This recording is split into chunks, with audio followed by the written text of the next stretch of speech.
ଆଉ ସାର୍ ଗୋଟେ ଜିନିଷ ଏଇଟା ଯେହେତୁ ଏବେ ଲାଇଭ ଷ୍ଟାର୍ଟ ହେଇଗଲାଣି ଏବେ ଆଉ କିଛି ଖେଚଡା ବି ନାହିଁ ହେଲା ଆଉ ଆରାମରେ ଆପଣ ୱେବିନାର କରନ୍ତୁ ଠିକ ଅଛି। ହୁଁ ବୁଝିଲ ସାର୍ ଓକେ।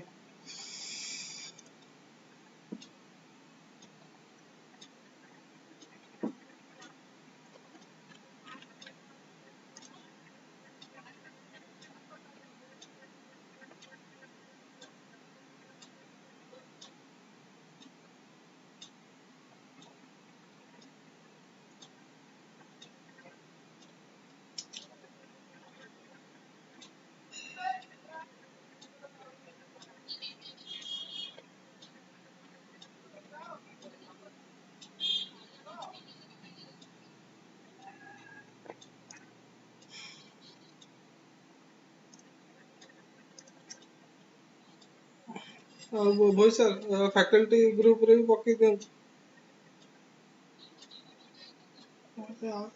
ଆଉଥରେ ଆଜି ଗୋଟେ ପୋଷ୍ଟ କରିଦିଅନ୍ତୁ କାହିଁକି ଜଏନ୍ ଖାଲି ଖାଲି ହଁ ଖାଲି meeting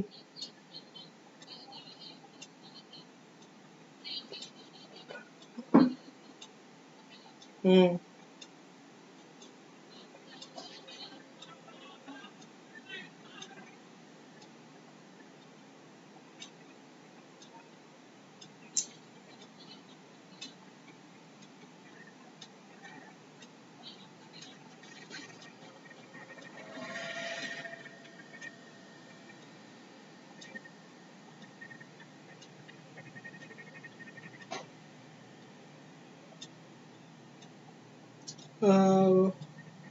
Sasmita madam good morning. Good morning ma'am କେମିତି ଅଛନ୍ତି କେମିତି ଅଛନ୍ତି?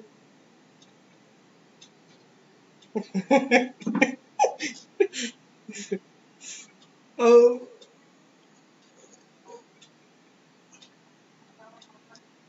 ଓହୋ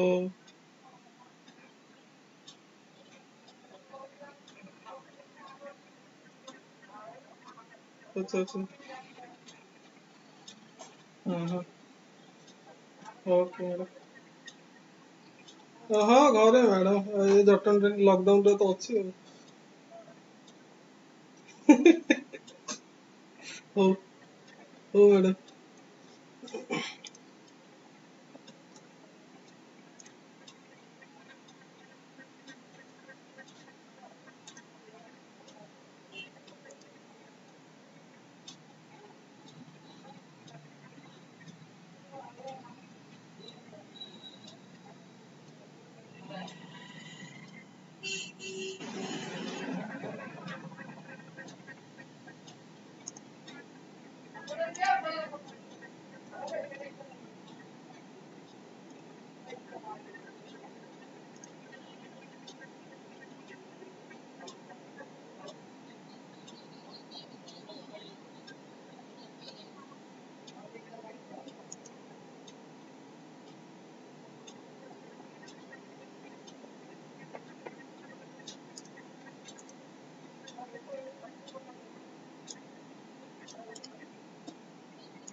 हेलो हाँ साला कौन कर ये तो भाई मॉम हाँ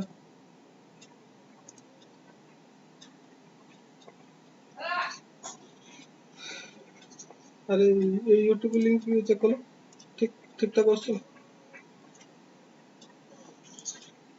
ନା ତ ହଁ ମିନିଟ୍ ରହିବି ଯେ ମୁଁ ଟିକେ ମେଲ୍ କରିଦିଅ ମୁଁ ଯିବି ହଁ ହଁ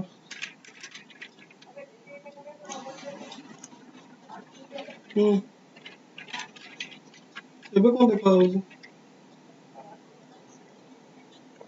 ମିନିଟ୍ ଦେଖା ହଉଛି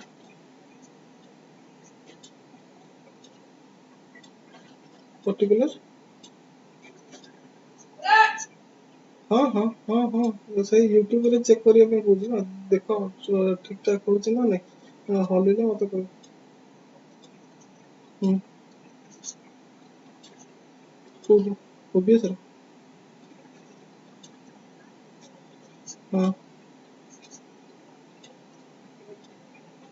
ନା ନାଇଁ ସେଇ ସ୍କ୍ରିନ୍ ହିଁ ଚାଲୁଥିବ ଯେ ଓ ଏମିତି ହଉ ତାହେଲେ ମୋବାଇଲରେ କରିବି ଆଉ ହଁ ହଁ ହଁ ହଁ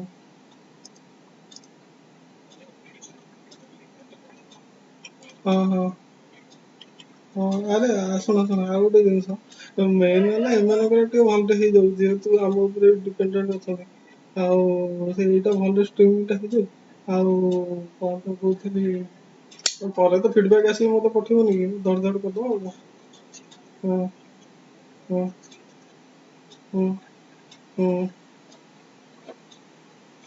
ହଁ ହଉ ଏବେ ହଁ ଠିକ୍ ଅଛି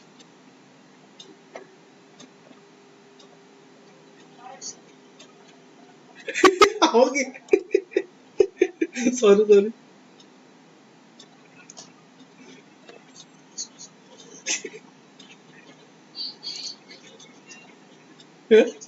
କଣ କଣ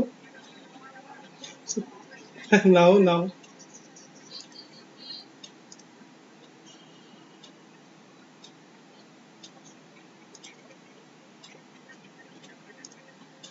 ହୁଁ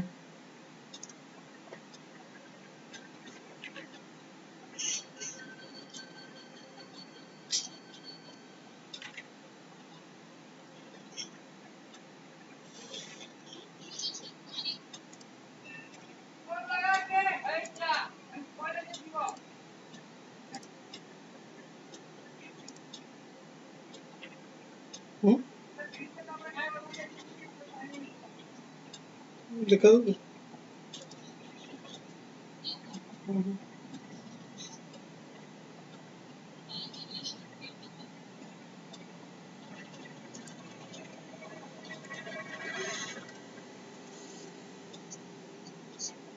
ହୁଁ ହୁଁ ହୁଁ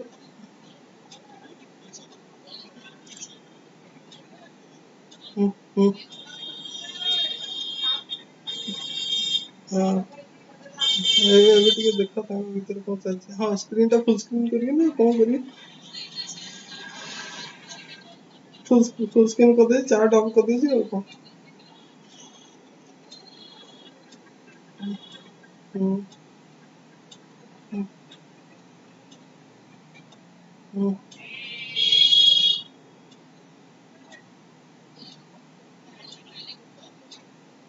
ହୁଁ ହୁଁ ହୁଁ ହୁଁ ହୁଁ ହୁଁ ହୁଁ ହୁଁ ତୁ ମତେ ଲିଙ୍କ ପଠେଇଲୁ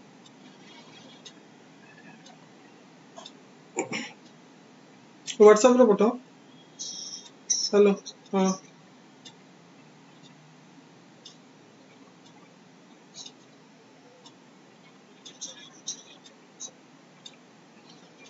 ଏବେ ଆଉ କିଛି କରିହବନି ମ ଷ୍ଟାର୍ଟ ହେଇଗଲାଣି ପୁରା ଦେଖାଯିବ ତାଙ୍କୁ ଥାଉ ଥାଉ ଚାଲୁ ଆମେ ଆମର ହଁ ଦିଟା ଯାକ ପଠେଇଦବ ମଝିରେ ମଝିରେ କରୁଥିବ ଆଉ ତାପରେ ମୋ ଭାଇର ମୋବାଇଲ ବି ଅଛି ଗୋଟେ କୋଉଟା ଆମର ଇନୋଗ୍ରେସନ ଏବେ ଚାଲିବ ସବୁଠି ହେଲା 10:30 ପର୍ଯ୍ୟନ୍ତ ଖୁଚୁରୁ ମୁଚୁରେ ହାଇ ହ୍ୟାଲୋ ନମସ୍କାର ହେଲା କି ଏବେ ଦରକାର ନାହିଁ ଯେ କିନ୍ତୁ ଲିଙ୍କଟା ଥାଉ ଯେତେବେଳେ ଫ୍ରି ହେବି ସେତେବେଳେ ମୁଁ ପୋଷ୍ଟ କରିବି ନା। ଏମାନଙ୍କର କାହିଁ ପାର୍ଟିସିପେଣ୍ଟ ବଢୁଛନ୍ତି ଏବେ ଆସ୍ତେ ଆସ୍ତେ 300 କେତେ ଅଛନ୍ତି? ନାଇଁ ନାଇଁ ଟୋଟାଲ ଏମାନଙ୍କର ଟୋଟାଲ ଅଛି 304 ନା କିଏ ମିଶିବ?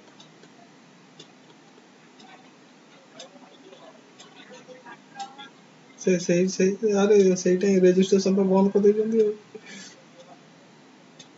ରେଜିଷ୍ଟ୍ରେସନ ଖୋଲା ଥିଲେ ସିନା ଆଉ ଟିକେ ବଢିପାରନ୍ତେ।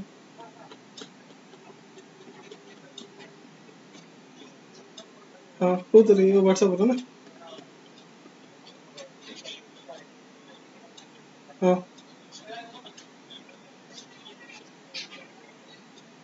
ଆଚ୍ଛା ଆଚ୍ଛା ଆଚ୍ଛା। ହୁଁ ହୁଁ ହୁଁ ହୁଁ ହୁଁ ହୁଁ କଣ ଗୋଟେ ତମେ ଚାଲିବ ଚାଲିବ ଲିଙ୍କରେ ପଶିବାର ଅଛି ବୁଝିଲ। ମାନେ ତାଙ୍କର ଇଣ୍ଡିଭିଜୁଆଲ ଲିଙ୍କରେ ପଶିପାରିବ ଯେତେଟା ବି ମେଲ ଆଇଡି ମାନେ ତମ ଗୋଟେ ମେଲ ଆଇଡିରୁ ଯେତେଟା ପଶିପାରିବ କିଛି ଅସୁବିଧା ନାହିଁ। କିନ୍ତୁ ଅଲଗା ସ୍କ୍ରିନ ରହିବାର ଅଛି। ଦିଟା ଅଲଗା ଅଲଗା ବ୍ରାଉଜର ନଟ୍ ଟ୍ୟାବ ଗୋଟେ ଟ୍ୟାବରେ ସେମ ଧରିଦବ। ହୁଁ ଏଜ ଥିବ ବୁଝିଲ ଆଉ କ୍ରୋମ ଆଉ ଗୋଟେ ମୋବାଇଲରେ କରିଦଉନ। ମୋବାଇଲଟା ଫ୍ରି ରଖିବ। ହଁ ଠିକ କଥା।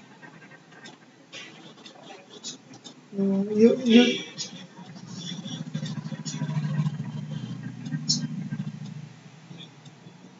ହୁଁ ହୁଁ ହୁଁ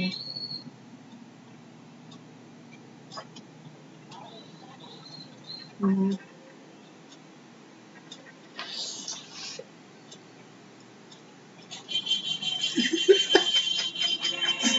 ଆରେ କିଛି କିଛି ନ କଲେ ସେମିତି ହିଁ ହେବେ ବୁଝିଲ କି? ତମେ ଷ୍ଟାର୍ଟ କରିବାର ଅଛି। ଆଉ ଆଡମିନ କିଏ ଅଛି ଭଇସାର ନା? ହଁ ସେଇ ମ୍ୟୁଟ କରିବା କଥା। ହଉ ଚାଲୁ ଘଣ୍ଟା ତରକାରୀ ହଉ ଆମେ ତ ଅଛେ ଦେଖିବା ପାଇଁ। ହଁ ଦେଖିନ ନାଇଁ ଦେଖିନ ମୁଁ ଦେଖିନାହାନ୍ତି ବୋଧେ।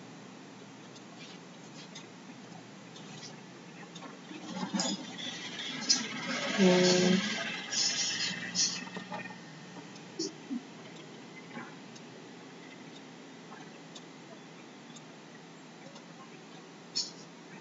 ଚାଲୁ ସମସ୍ତେ ମ୍ୟୁଟ ଅନମ୍ୟୁଟ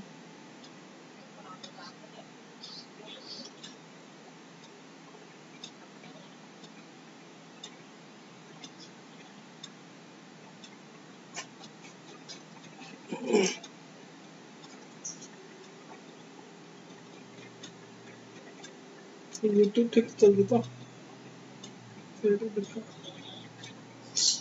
ଟିକେ କହିବି।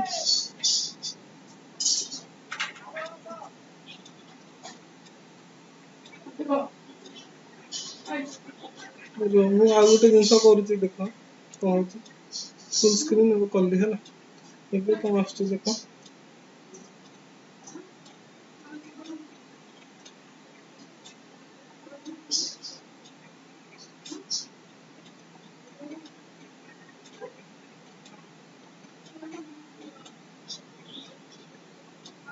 ତ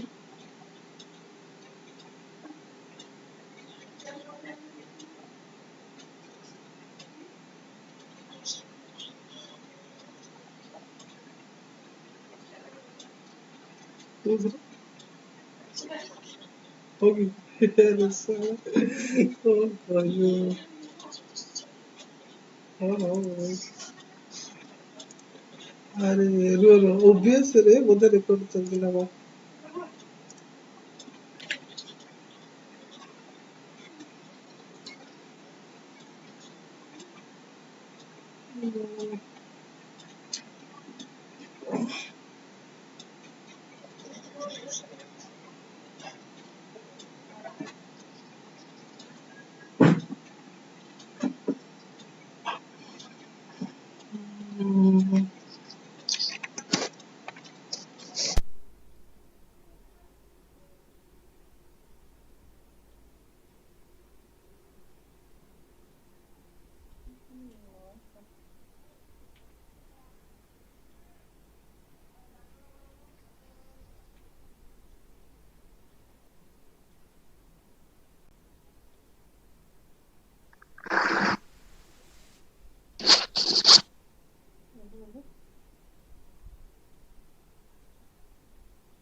ମାନେ କୋଉଥିରେ ଶୁଭା ଯାଉଥିଲା ୟୁଟ୍ୟୁବରେ? କିନ୍ତୁ ଟିମ୍ ଭିତରେ କିଛି ଶୁଭା ଯାଉନଥିଲା ଯେ, ମାନେ ମିଟିଂ ଭିତରେ। ଆରେ କ'ଣ ହେଇଥିଲା? ହଁ କ'ଣ ହେଲା, ମୋର ବ୍ଲୁଟୁଥର ଯେଉଁ ମାଇକ୍ଟା ସେଇଟା ଅନ୍ କରିଦେଇଥିଲି, ଆଉ ସେଇଟା ରେକର୍ଡ଼ିଂ ନେଉଛି ଓବିଏସ୍ରେ।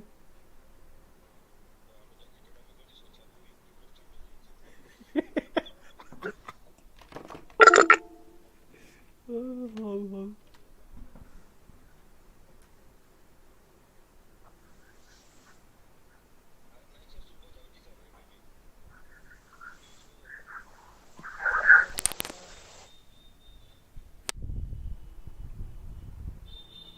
Okay.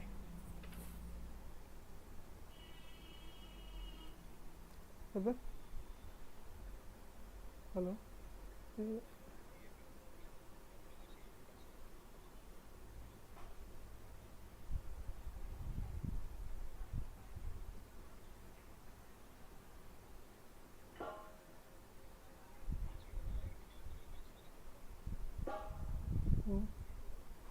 NEET setting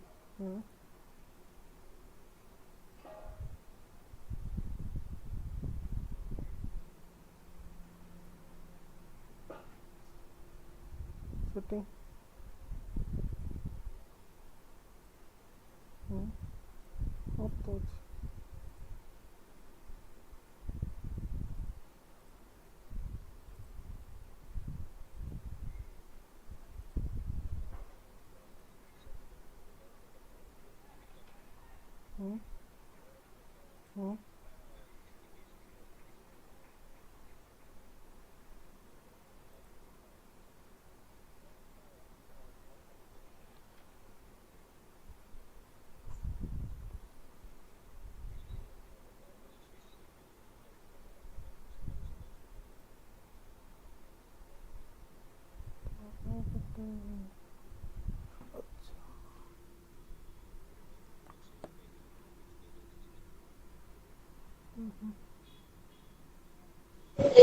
hello.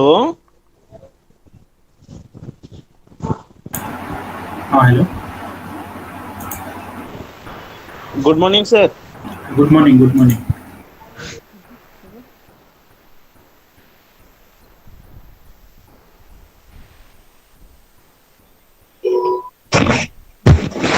Good morning sir. Good morning. आ कांचन मैडम कुआडे गले? मैडम अच्छंती एठी मैडम ए लाइन रे अच्छंती। Okay okay. आज्ञा Kanchan good morning. Good morning, good morning, good morning, ma'am. Okay best of luck. Thank thank you you. Thank you.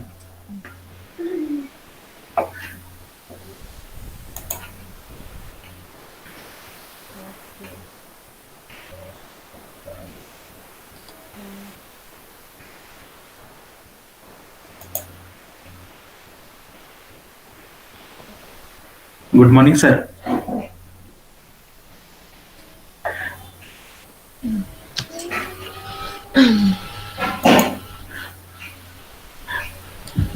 Good morning, Anil sir.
Principal, sir.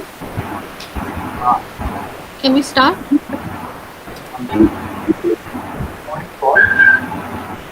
Now I am inviting Sir, Antarjami sir भी join କରିଛନ୍ତି sir. hello, check it. Sir, namaskar.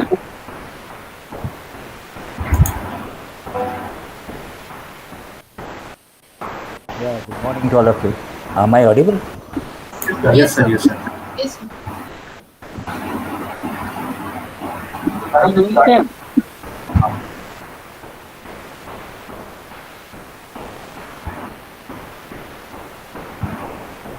So we should start. Yes, madam, please. Yes, sir. Good morning to all. Hope all are safe and doing well. Myself, Dr. Kanchan Kumari, Assistant Professor, Department of Mechanical Engineering, Parla Maharaja Engineering College, Barampur, Odisha. Honorable guest of the occasion, SPA, SPIU, Odisha, Professor Dr. Antarjami Mishra.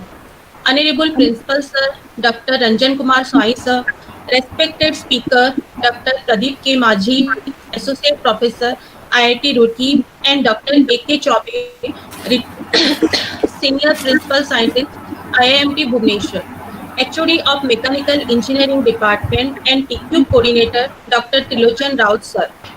One of my colleagues, another convener of this webinar, Professor Sandeep Kumar Bhoi, my dear colleague, faculty member from other colleges and participants from different industries. On behalf of the organizing committee, on behalf of the organizing team of APNC 2020, I welcome all of you to this one-day webinar on advancement in polymer nanocomposites organized by Department of Mechanical Engineering. During COVID-19 pandemic, there are many challenges regarding the conduct of online classes, seminars, conference, workshop, but it is as well gives the opportunity to all to explore the online platform to get rid of it. I request Principal Sir to preside over the meeting. Thank you. Sir. Now I invite the convener to proceed. Now I request Dr. Trilochan Raut Sir, HOD of Department of Mechanical Engineering, will address the gathering. Good morning, one and all. At the outset, I, Dr. Tilochan Raut, along with conveners Dr. Kanchan Kumari and Mr. Sandeep Bhoi, on behalf of Department of Mechanical Engineering, PAPC Brahma, welcome our esteemed speakers, Professor Pradeep Kumar Maji from IIT Roorkee and Dr. A.K. Chaube from CSIR IMMT Bhubaneswar. The guest of the occasion, respected SPIU, Professor Sutaran Mishra sir, our beloved principal sir, Professor Ranjan Kumar Swami, and esteemed participants to this webinar, APNC 2020. I wish a safe stay at home for you all in this difficult time of COVID-19. As individual performance is to team performance, so is sync material to a composite. As you all know that a nanocomposite is a composite material in which one of the components has at least one dimension that is nanoscopic in size, that is around 10 to the power minus 9. Basically, we come across three different design of nanocomposites like nano-layered composite, nano-filamentary composite, and nano-particulate composite. Due to their large aspect ratio, sub-micrometer size, and unique properties, nano-sensors, nano-probes, and also chemical and for example, ceramic nanocomposites to solve the problem artificial implant. This would extend patients' mobility and eliminate the high cost of surgery. For example, the zirconia toughened alumina composite implants have potential lifespans of more than 30 years. Metal oxide matrix metal oxide particle nanocomposite having high sensitivity at lower operating temperature for detection of reducing as well as oxidizing gases. They have been used for fabrication of chemical sensors and biosensors. Now coming to advancement in polymer nanocomposites, the ease of processability of organic polymers combined with the better mechanical, optical, electrical and electronic properties of varieties of nanoparticles has led to the fabrication of many devices. Nanocomposites can be used in a variety of sensing schemes to enhance the performance of sensing devices and open new horizons in their applications. Nanoparticles, nanowires, and nanotubes of various materials have already had an impact on the field of chemical sensors, ranging from gas sensors to glucose enzyme electrodes. These are also being used for detection of proteins, acid, toxic gases, etc. The property associated with nanowires and nanotubes which enable us to modify them with other elements such as polymers or silica matrix imparts high selectivity to these devices. Nanocomposite-based sensors are expected to have a major impact on clinical diagnosis, environmental monitoring, security surveillance, and ensuring the safety of our food. Some of the areas of its present applications are drug delivery system, anti-corrosion barrier coatings, UV protection gels, lubricants and scratch-free paint, new fire retardant materials, new scratch or abrasion resistant materials, superior strength fibers and films, automobile and aviation industry. All these facts have motivated us to conduct the webinar, thereby providing the platform for exchange of the ideas in the field of polymer nanocomposites. I thank you all for making this webinar a grand success. So with this, I end my talk. Thank you all. Now I am requesting SPI Odisha to please address the gathering and inaugurate our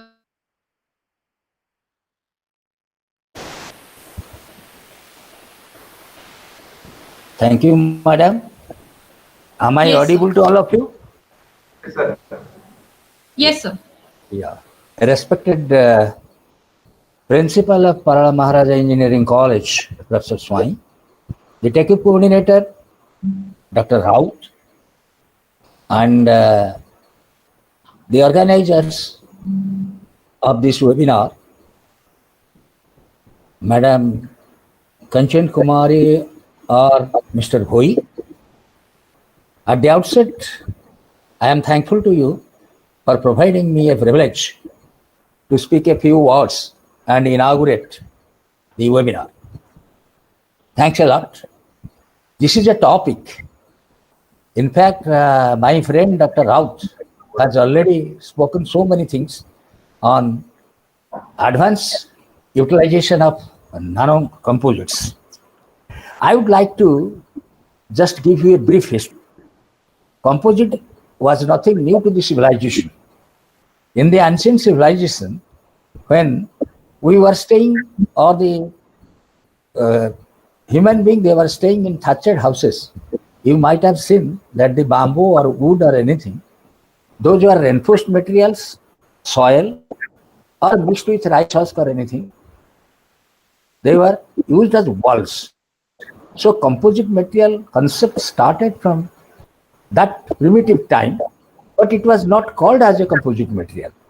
Later on, we thought of going ahead with some materials which will give you better strength, better longevity, better reliability, so that there was a discovery of composite materials instead of isotropic materials.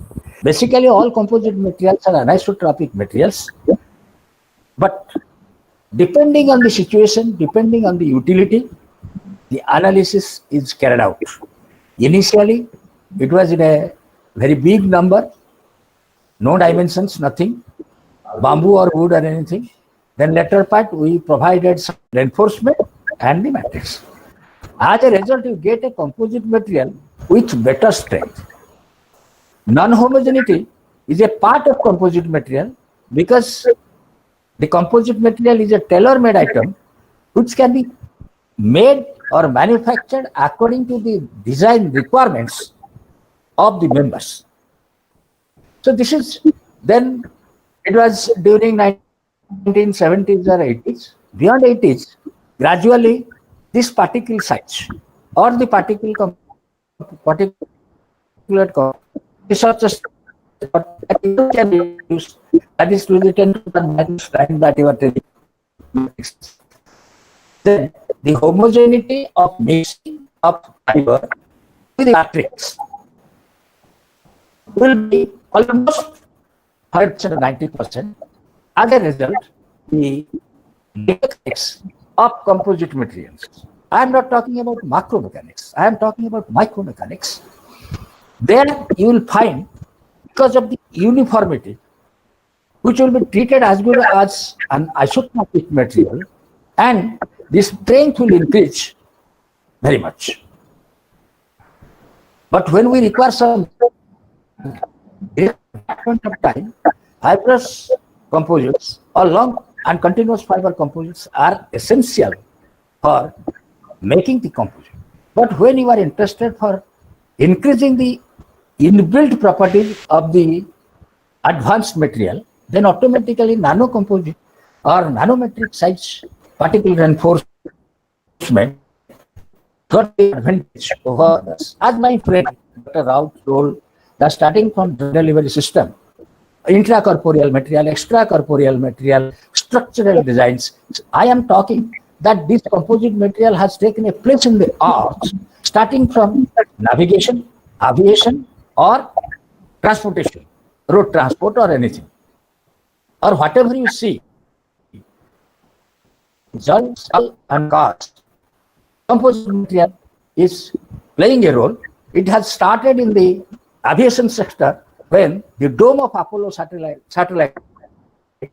take it lightweight and high strength and making a streamlined model, a conical structure was constructed using carbon fiber reinforced composite. So friends, now imagine you see, when we are talking about Rafale, when we are talking about AS400, when we are talking about maximum transportation through air or navigation, which can work in a saline environment with a high degree of saline concentration, without corrosion, without erosion, and having a reliable mechanical properties, electrical properties, magnetic properties, thermal properties, and so on and so forth, blah, blah, blah. Then definitely I think a nano composite will have a place more than the other types of components. If you talk about a transistor or a thermistor, in a radio circuit or electronic gas, automatically, or a condenser, or electronics application, then automatically we think of a nano composite, which can work very well. The only difficulty is that how to get a nanometric size, and the particle size should be as all the particles must be of single size, and the measurement there.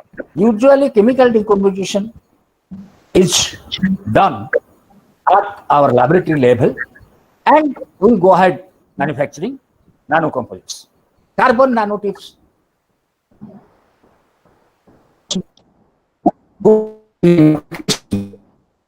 mechanical engineering and structural applications, starting from automobiles, power plants, transportation, and domestic appliances, what.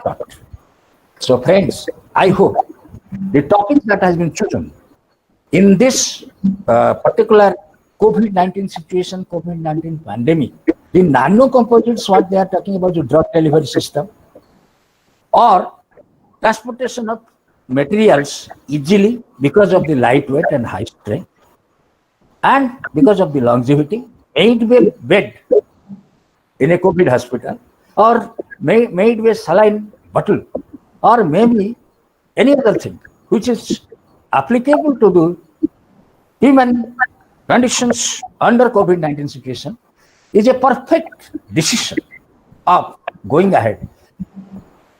My honorable speakers are there, those who are doing research in this composite materials. They may speak on certain aspect with respect to one particular matrix, metal matrix or ceramic matrix or polymer matrix. Doesn't matter, but it will definitely help all the participants to gain knowledge and accelerate the research on composite materials, taking into nanometric size of reinforcements into consideration. Matrix may be anything.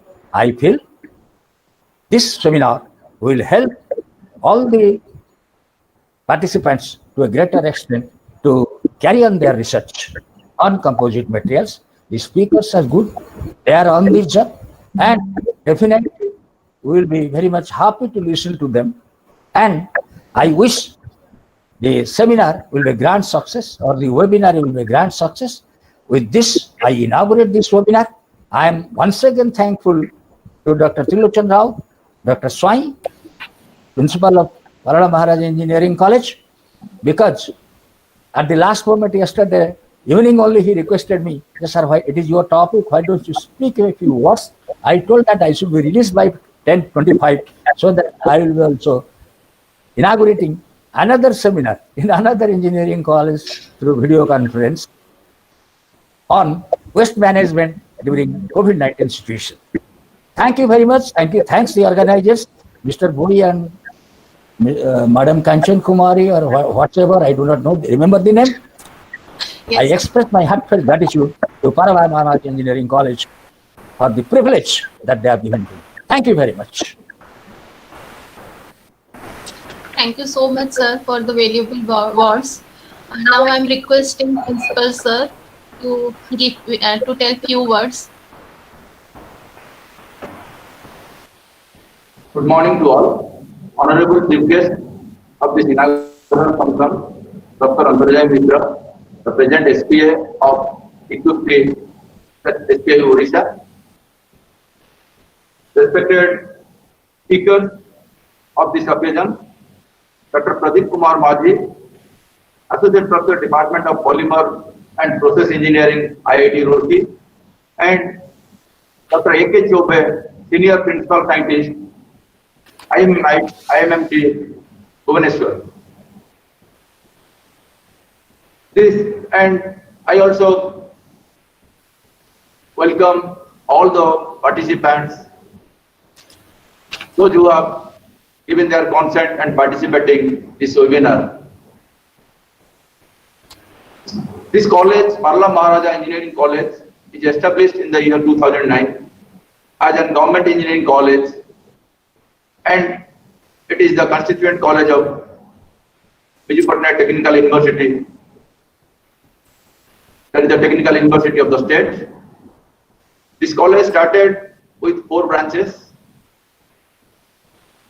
Later on, it has been expanded, and now we are offering undergraduate program in 9 disciplines and postgraduate program in 5 specialization in 3 departments. This college, being in Barampur, a age-old city, is prospering in a very fast manner. All the faculties are young and dynamic. They are carrying a lot of research work. Students are also very good. They are representing in different events in the state and the national level. They are bringing glory for the college. Also, though we are very young, as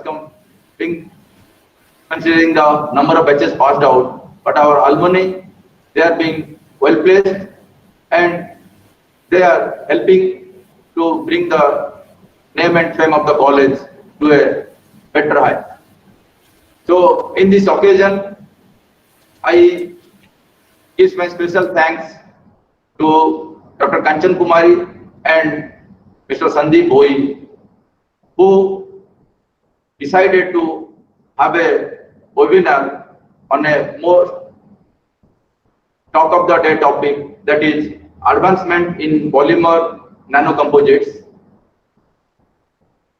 I also thanks this TICUP 3 and the head of the department, mechanical engineer, who is the in charge of TICUP 3, for supporting financially and morally to make this webinar.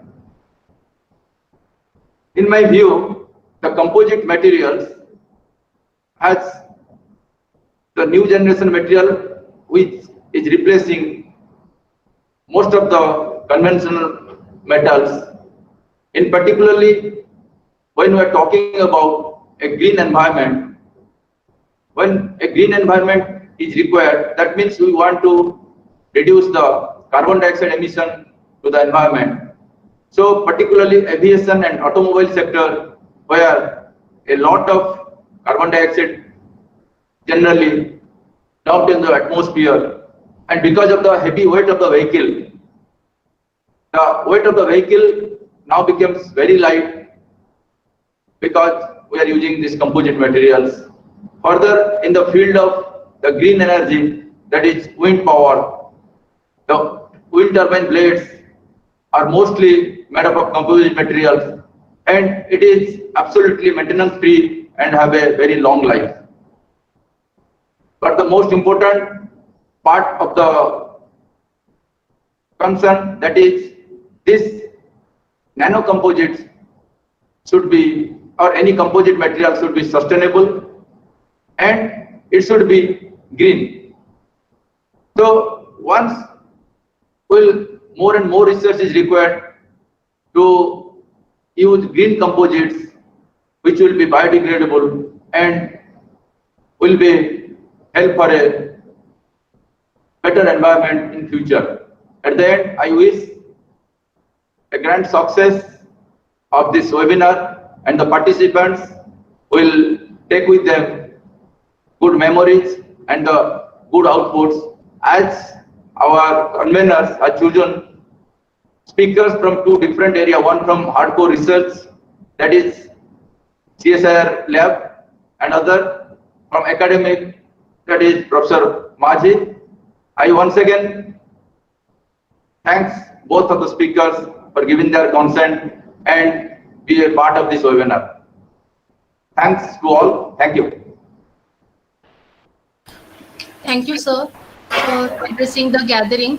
Now I'm requesting Sandeep Bhoi, sir, one of my colleagues, to introduce the speaker to the participant with the reading of his biodata. Thank you, sir. Thank you, madam. And Thank you, our chief guest, Antaryaki sir, and our respected HOD sir, and respected principal sir, for giving their valuable time for the webinar. And so for today's webinar, we have invited two speakers, Pradeep Maji sir from IIT Roorkee and Anil Chobe sir from IIMT Bhubaneswar. So the first speaker will be our Pradeep Maji sir. He will deliver a lecture on polymers and its nanocomposite for aviation and aerospace applications. Before proceeding to his lecture, I will introduce him with his biodata. It is very difficult for me to address all the address his biodata because he has very long career throughout this composite. And coming to his area of interest, he has research interest on functional nanomaterial, cellulose or nanofiber, graphene, silver nanoparticle, gold nanoparticle, and zinc oxide, and all these nanoparticle. He has lots of experience. Rather than all these nanoparticle, he has also expertise himself on polymer nanocomposite. And also which is based on synthesized nanomaterial also. At the same time, he has also many research paper on smart polymers and polymer synthesis and modifications, and as well as high performance polymer nanocomposite and properties of specialty applications.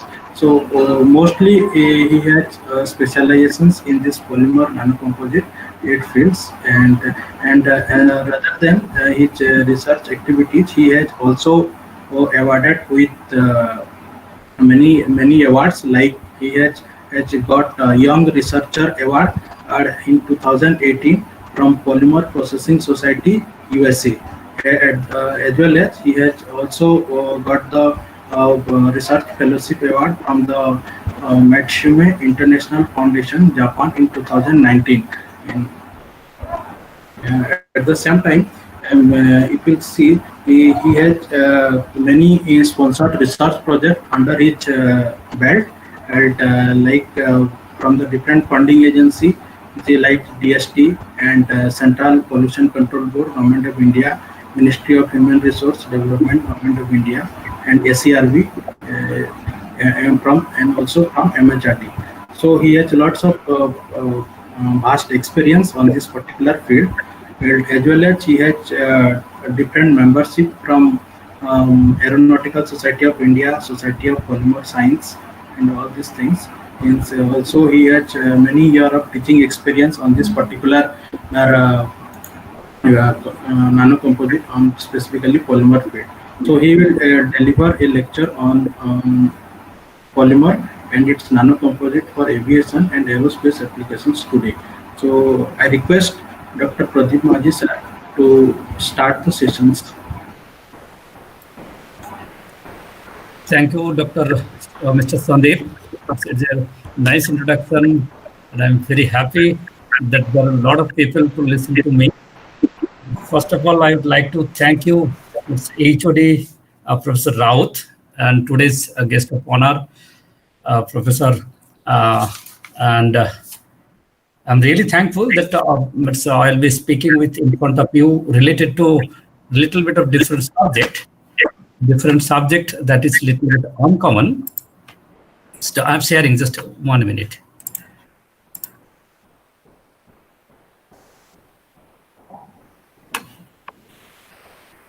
Is it visible?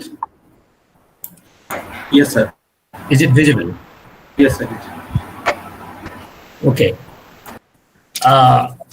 So I'll be speaking today related to polymer, its nanocomposite for aviation and aerospace industry. Actually, Sorry, I have been. sir, the presentation is not visible, sir. Madam, it is visible to us. Maybe you have network problem. Visible to us. It is visible. Is it okay? Yes, sir. Yes. Okay. Yes, sir. Yes, sir. So, a very good morning to you all. I am Dr. Pradeep K. Maji from Department of Polymer and Process Engineering. Today, I'll be sharing some of the experience while I was working at Indian Air Force as a polymer scientist. I was involved overhauling of Mi-17, Mi-8, Mi-17 C5 aircraft and AN-32 aero engine. During my stay, I have experienced different shortcoming of material and product, basically made from polymer and rubber material. Today, I'll be discussing some of the aspect of polymer and its aerospace application. Before going to the main topic, I'd like to ask a general question to the audience. Can you imagine any engineering without material? Because this question I have asked in one of the conference, and somebody has stand up and he told, yes, we can do it. And he was telling, whatever they are developing any software, the material part is absent. Then I have explained politely to him, if you go through the software, then definitely what system is required. The system means that's what you used to call it computer. In computer, hardware, whatever we are using, it's definitely some material is there. Without material, definitely we cannot think about any engineering. So, by answer of this question, whatever I have raised, without material, we cannot do any engineering. Material part is very important for any engineering. That too, whatever means the Department of Mechanical Engineering, I think they can appreciate better than anybody. They used to play the properties of this material to the engineering application. So if I go to the material part with different specification, then there are mainly three standard of material. Number one is space standard material, mil standard material. Mil means that is the military standard material, and COT, that is the commercially of the trade material. That's whatever we are using day in, day out. In corrugated material, there are three different application area. Either it's maybe the industrial grade application, automobile grade application, and general purpose application.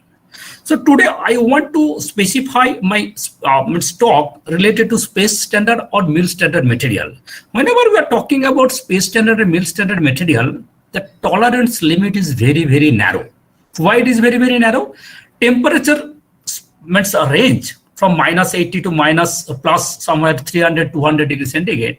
And for military standard material, it's required always a very top material. It can withstand at any point of time with different environmental condition, as well as with any different shock absorbing capacity supposed to be there. We are researching in different aspects of material. Presently, most of the people, those who are working in the material part for the different mechanical application, they used to work on to do the researching on industrial grade material or automobile grade material, so that it can be utilized or upgrade to the mil standard material. So definitely some aspect is there to elevate the material to the mil standard material, because here, whenever we are talking about the processing part, then specific processing supposed to be required.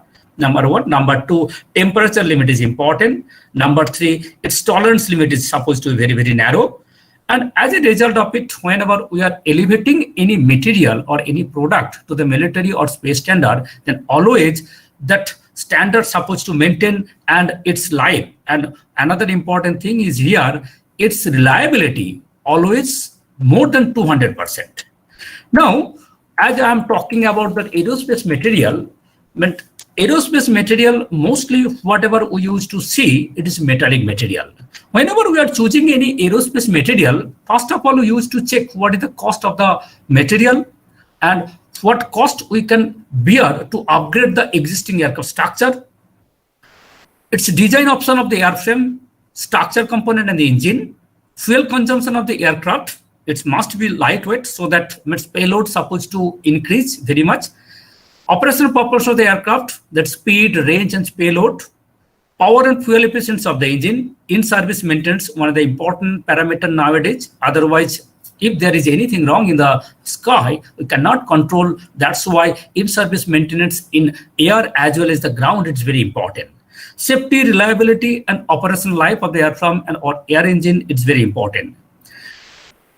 But what our chief guest was telling today, that is very important.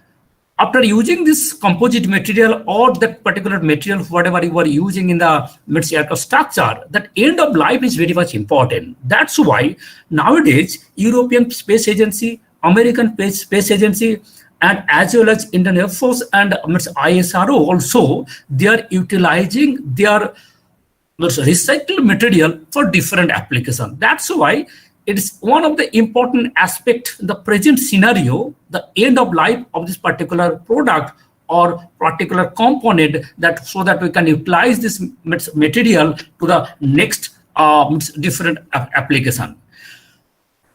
If you see the what is the relation between the material science and material technology, material science generally it used to talk about its composition, atomic bonding, crystal structure, defect structure, microstructure, macrostructure. Then if you going to its application part, then definitely that is the engineering. Now, whenever we are trying to do the engineering, then definitely that property is very much important. Then most of the times we used to tell it's tailor-made properties required. Tailor-made properties required. Then what do you want to do the tailoring? We want to do the tailoring of specific properties. Then I am telling it's in general way. For a material, general properties is that density, stiffness, strength, fatigue, toughness, corrosion, and high temperature resistance supposed to be there. If you look at that,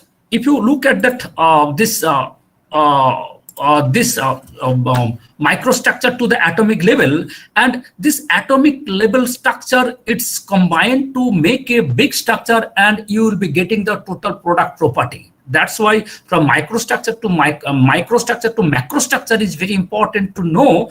If we know the microstructure, then only we can predict what material property we will be getting. So common material that is used in the used in the aerospace application, mostly you must be aware that aluminum and aluminum alloy is used in the aircraft structure, because its advantage is that it's moderate in cost, ease of fabrication including casting, forging, heat treatment, and definitely main advantage is that it's lightweight, high specific stiffness and specific strength, ductility, fracture toughness and fatigue resistance, and also good control of properties by mechanical and thermal treatment. Means processing of this material is very easy. But if you see other way around, definitely some disadvantages there. It's low mechanical properties, elevated temperature. Mostly it used to get softened more than above 150 degrees centigrade for prolonged of time. Susceptibility of the trace corrosion cracking, corrosion when contact with the carbon fiber composite, because nowadays in body structure, aircraft structure, we are using carbon fiber based composite, and that is if we are using with that of the touching of aluminum alloy, it's make it corroded. Age hardenable alloy cannot be easily welded. That's why that is another issue. And another important material, titanium alloy. Today, whatever I am telling, I am not telling any specific. I am telling just overview of this material application. Whenever you will be going any specific parts or component of an aircraft or aeroplane structure, then definitely specific requirement is there. Based on the specific requirement, we used to choose the material. And titanium alloy is mostly used another material that has been used for a long duration of time because of its specific strength properties than that of the other material. And it's high strength, good fatigue resistance, creep resistance at high temperature, and excellent oxidative resistance up to 600 degrees centigrade temperature. Then again, disadvantage is that cost is definitely high as it's titanium alloy. But another difficult thing is that it cannot be machining it very easily as it's very hard. That's why from aircraft component, basically in the engine part, we used to use the titanium alloy. So now if I go to the next direction of the material, now today's morning, whatever we are discussing, that is a fiber polymer nano composite, and we are talking about the fiber polymer composite to reduce the weight of this aircraft structure, its another advantage is that structural efficiency, fatigue resistance, corrosion resistance is there, radar absorption properties is there. It's one important, another most important thing is that low coefficient of thermal expansion. Whenever you are talking about the metal with increase of temperature, decrease of temperature, its thermal coefficients of expansion is different, but for the polymer or fiber composite, that thermal coefficient is very, very negligible. But if you see some disadvantages there, more expensive than the aluminum or aluminum alloy, manufacturing process is slow, anisotropic properties, low through thickness mechanical properties, low impact damage resistance, and flammability. Flammability because as you are using the polymer, then polymer maximum temperature resistance is 400 degrees centigrade temperature. Just I am talking about the high-end temperature for the specific fluorocarbon based or Teflon based material. But most of the material it used to get starting melting within 150 or 100 degrees centigrade like that way. That's why selection of the material, whatever I have told you, it's based on the specific requirement. Number one, whenever we are talking about the selection of the material in the aircraft structure, we used to look after the cost of the material, its availability, its manufacturing, ease of manufacturing, its density. It's supposed to be very low density material, that's supposed to be low specific gravity material, static and mechanical properties, static durability, damage tolerance supposed to be very good, environmental durability. Any aircraft, whatever we are flying, it's supposed to fly at least 1500 hours or 8 years of time, then it will come to the base to do the repairing or overhauling. Thermal properties, thermally stable at low to high temperature. Cryogenic properties supposed to be very important because in the whenever it will be going to the high atmosphere, high altitude, the temperature is very, very less. In that particular temperature, thermal shock it used to get. In this particular temperature, if it is some crack is generating, then that crack will propagate and it's a disaster may happen. Electrical and magnetic properties, that is also important based on the requirement of the particular part. Now, I am going to the particular aspect of the polymer product in the aerospace. I think you can recall there was a space shuttle disaster that has happened on 1986, 28 January. That is a Challenger space shuttle disaster. Within 80 seconds of its launching, the space shuttle has get crashed. Can you imagine what was the reason of this crash of the space shuttle? There were if you see the Challenger model, then there were the one sealing ring in between the first stage motor, second stage motor, and third stage motor. In between first stage to second stage motor, first stage that is the gas propellant, second stage that is the liquid propellant, and third stage that is the solid propellant. And the second stage motor, that is the liquid propellant, whatever it was there, to withstand its pressure, we used to use one big sealing ring. This sealing ring is made of fluorosilicon polymer. This fluorosilicon polymer, its glass tension temperature, the glass tension temperature of the fluorosilicon rubber, whatever they have used, it is minus 12 degrees centigrade. And in USA, try to realize, just 1986, 28 of January, temperature was minus 20. And as the temperature was minus 20, that time, whatever its property was there, it's supposed to behave as a rubbery property. It was not behaving as a rubbery property. Rather, it was behaving as a plastic property. That's why it was not able to withstand the leak, and it was catch fire before it's supposed to catch fire. As a result of it, what happened? Due to this O-ring failure, total 7 crew members all are died. Membrane, gasket, rubber hose, paints and glue, then vibration isolator, siloxane, insulation of electrical wire, insulating rope, and another important thing is that you can appreciate without tire, you cannot fly. For the fixed wing aircraft, tire is important and it's essential component. And this tire is made of the rubber or polymer.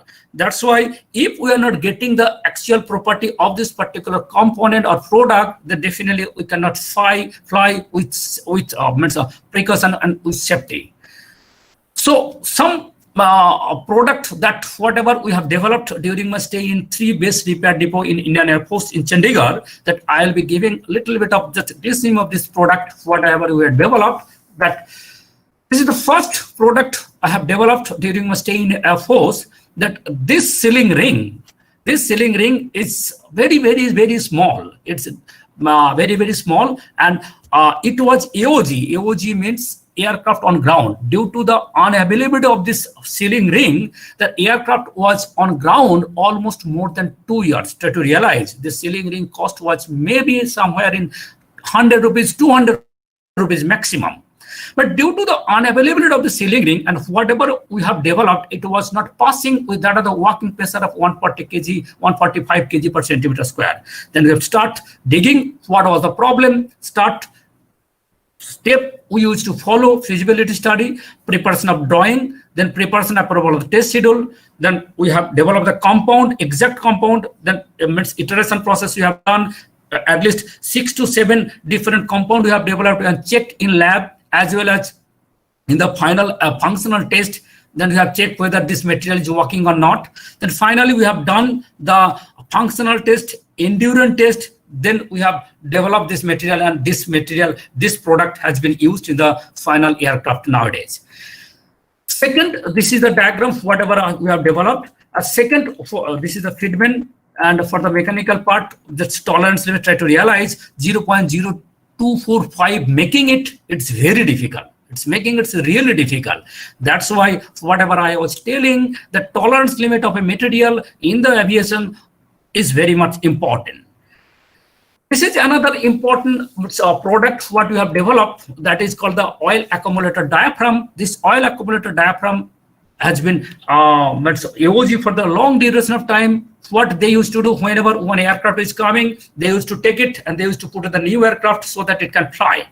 Then you have started the reverse engineering, the material substitution. Then you have checked stringent test schedule to check whether aviation means great aviation related test we have introduced. Functional and endurance test we have checked. Finally, in the engine test house, we have checked, and finally we have developed this material, developed this particular product with that of the carboxylated nitrile rubber instead of only nitrile rubber, and it is in the use. And you cannot imagine, almost more than 2 crores of foreign exchequer we have saved by this development of this particular product. This is the design of whatever we have developed. And indigenous of the expandable polyurethane block for the external fuel tank. Then this is the polyurethane block, and this is polyurethane foam that has been used in the aircraft fuel tank. And you cannot imagine, without this foam, the aircraft cannot fly. Reason is that in the fuel tank, if we are not putting this foam, that with that of the vibration, with that of the vibration, then what happens? That fuel, that when it will collide with that of the surface of the wall, then as a result of it, some ionization will happen. Due to the ionization, when it will reach to its fire point, then it may catch fire, and as a result of it, what happen? Catastrophic failure may happen. That's why, to reduce that type of ionization process, we used to use the polyurethane block inside the fuel tank, so that that type of ionization will not happen. We have introduced the MIL B83054B standard for the selection of the material, and that has been tested in the firing trial also. If somebody is AK-47 or something else, they are trying to break it, it may not break. Rather what happened, firing incident will not happen. That there was a great achievement we have done it. And another important thing, whatever we have developed, that self-sealing layer on the external fuel tank.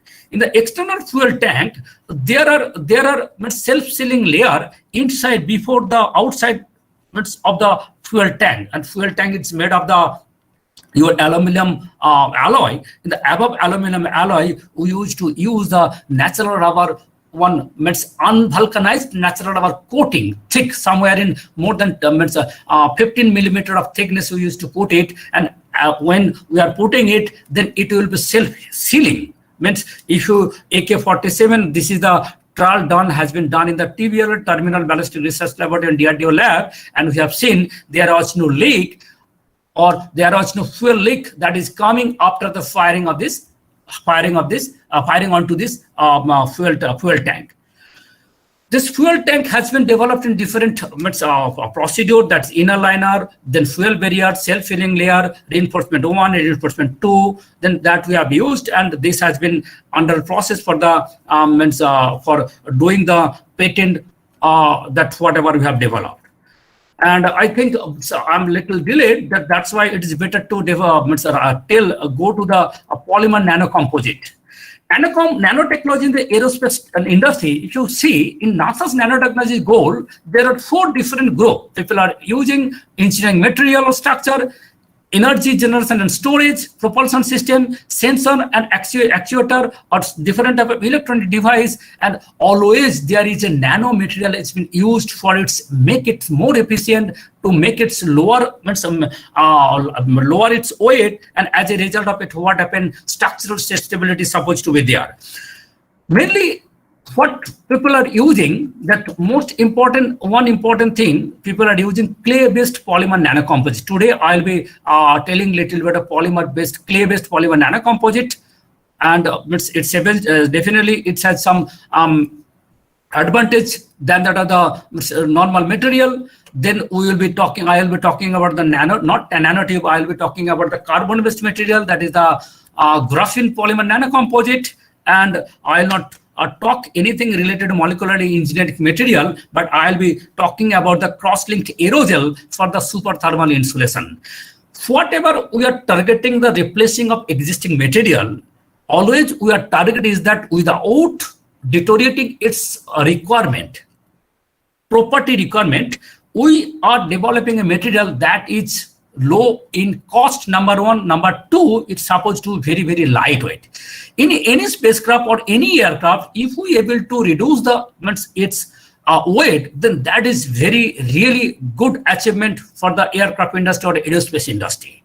So first, whatever we have developed, that project has been given by the ISRO, Trivandrum, and this project was to develop a polyurethane coating. This polyurethane coating, normal polyurethane without using any nano clay, they used to use in their cryogenic fuel tank. In cryogenic fuel tank, there are different type of layers. In one layers, to reduce the permeability of the helium gas, they used to use the polyurethane coating. In the polyurethane coating, they used to use almost 8 millimeter of thickness of the material. But whatever we have developed by use of nanotechnology, we have reduced the weight, we reduce the thickness of this material to 2 millimeter. Try to realize it's a big fuel tank.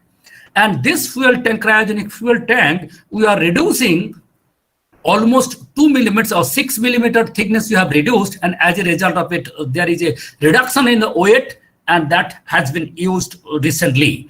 Now, whatever we have taken as a challenge and what was the improvement, whatever we have taken, that just I try to discuss with you.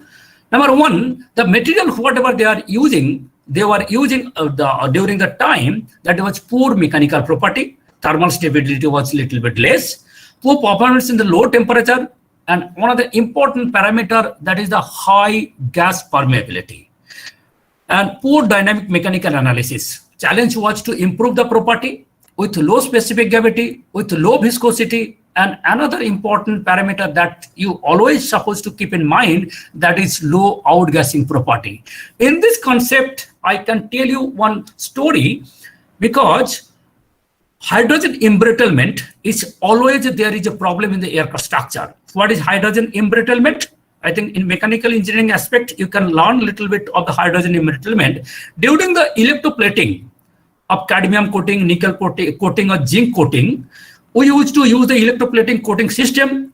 There is ionic mobility of cadmium or nickel, it is very, very high than the H+. So automatically, cadmium used to get deposited in the structure of the material. But you cannot deny, though ionic mobility of cadmium is higher than that of the H+, but still some ppm level hydrogen can deposit it there, and above that cadmium, if it is coated, then entrapped hydrogen will be there. When it will be going to the high altitude area, then what happened, that hydrogen, whatever it was inside, it is in the 1 atmosphere. But when it will go to the high altitude, the pressure difference, outside pressure is very, very low, inside pressure is very, very high. Then due to the pressure difference, hydrogen will try to come out from the system. When it will try to come out from the system, then it will make a path. When it will make a path, then hair-like crack it will generate. This hair-like crack, it will propagate to the structure of the aircraft structure. As a result of it, what happens if you Google it, you will be seeing there are so many incidents related to hydrogen embrittlement. That hydrogen embrittlement is one type of degassing. And degassing means if there is an interrupt, means a low volatile organic component or any air or interrupt air is there, then always it will try to come out from the system. That's why whatever we will be developing a material, that's supposed to very, very low degassing property, means that will not generate any gas in the higher altitude area. That was really challenge. Other challenge was a little bit easy, but that challenge was very, very tough. But that test has been done in the ISRO premises, and they have certified, yes, low gassing property, what was the requirement, and it is passing. Then for what we have checked the challenge, then main challenge was to change the backbone of the polyurethane network, whatever ISRO till date they were using. Then we have developed a high cross-linking density type of molecule and altered the total preparation route, and finally we have used the nano filler to develop this polyurethane nano composite to reduce the permeability. First, this is the conventional process they used to use, that polypropylene glycol plus TDI in NCO terminated polyurethane prepolymer they used to use, and finally they used to cross-link by the glycerol and TMP, and this is the polyurethane moiety. This polyurethane moiety they used to use in the coating system. This is the existing thing. What we have developed, we have used the NCO terminated prepolymer, and we have used here hyperbunched polyol to do the cross-linking of the prepolymer PU polymer. As a result of it, cross-linking density, it will increase manifold, number one. Number two, its permeability will reduce as cross-linking density is increasing. And we have used second generation, third generation, fourth generation polymer hyperbranched polyol. There are n number of OH group. As there is OH group is higher, then it will react all the NCO group. Definitely, we have taken its stoichiometry ratio. Three-dimensional cross-link structure has been generated. We have not stopped here. Then we have used different type of clay, and successful clay was Closet 30B. We have incorporated in the polyurethane hyperbunched cross-link polyurethane material, and this is the X-ray diffraction study that what was the maximum clay we can introduce there. That was the 8 pHr of clay we have introduced, and up to the 8 pHr of clay there was no peak, means up to that level all the clay layer, whatever it was there, it was delaminated. Clay layer is nothing but the tetrahedral octahedral tetrahedral structure. One tetrahedral octahedral structure, another tetrahedral octahedral tetrahedral structure. In between gallery gap is there. That whatever we are talking about, that gallery gap, that was totally diminished. As a result of it, exfoliated material structure we are getting, and as a result of mechanical property, other property, what we are expecting supposed to be very, very high. We are not stopped here. We have checked what is the microstructure by the transmission electron microscopy. This is the clay layer. This is the clay layer. We are seeing it here, and this clay layer is very much important for us. That will reduce the permeability, as well it will increase the mechanical property of this material, and totally exfoliated or sometimes exfoliated intercalated structure we have achieved. This is the atomic force microscopy. In atomic force microscopy, also giving the similar type of observation, whatever we have seen in the transmission electron microscope, and we have compared with the TEM versus atomic force microscope. Everywhere it is giving the almost similar type of observation. Now we have checked what is the thermal property, and in thermal property analysis, and if you see, almost 9-degree temperature is increasing thermal stability in the terms of maximum degradation temperature. Initial degradation temperature is somewhere increasing 5 degrees centigrade, though it is not too much high, but yes, it is increasing. It is increasing. But another important thing is the dynamic mechanical property. In the dynamic mechanical property, most important thing is that TG, glass transition temperature, whatever we are getting, it is -22, and we are getting -17. There is not too much effect of the glass transition temperature on the addition of the nano clay. And dynamic mechanical property at different temperature, yes, it is increasing at minus 25 degrees centigrade temperature, 25% increment is there, 0 degrees centigrade, 50% increment is there, and 25 degrees centigrade, 75% increment is there by addition of 8 pHr of clay, 8 pHr of clay. Now, with DSC, we have checked with the different glass tension temperature, though whatever I have shown you, glass tension temperature in dynamic mechanical analysis, as its process is different, and we used to always report with the TG by DSC, differential scanning calorimetry, and here if you see, almost for minus 48, we are getting minus 41, though 7 degree increment is there, but still it is minus 40 range, means whatever we want to use in the low temperature region, it can be used. So tensile property, that is what is important for us here. By 88% of clay loading, we are getting some increment of 139% of the mechanical property in terms of tensile strength. And here, that was the main criteria of the research, that whether we can able to reduce the permeability of the material or not. Yes, if you see the permeability of the material, it is drastically reduced. Almost half of the permeability has been reduced, we have gained. And reason is that the clay, when it will delaminate, that path, gas molecule, when it try to go to this from one end to the another end, if there is no nano clay, then what happens? It will go straight. Then its length of this tortoise path is very, very less. Then when it will get hindered by the nano clay layer, then automatically its path will increase, and as a result, permeability will decrease manifold. And just I want to compare with that of the clay, 30% of the 88% of clay side clay. It is the summary of 139% increment by addition of 88% of clay, and elongation break also increasing, modulus is also increasing, and modulus at 200% elongation, that is also increasing. This is the gas permeability, what we have achieved. This is the TMP, trimethyl propane, that what ISRO was using. This is the microstructure by atomic force microscope. And if you see, whenever we are using the 4th generation high-performance polyol as a cross-linker, we are getting the reduction, huge reduction of the permeability. That was our motto, and we have achieved very precisely. And if we compare the property, of the existing material to that whatever we have developed without addition of clay, then with addition of clay I have shown you, but without addition of clay itself we have achieved. You see, by addition of, by using of high performance polyol itself, we are getting 211% of mechanical property increment. Elongation is break also 48%. Now, if you compare, then you can realize earlier it was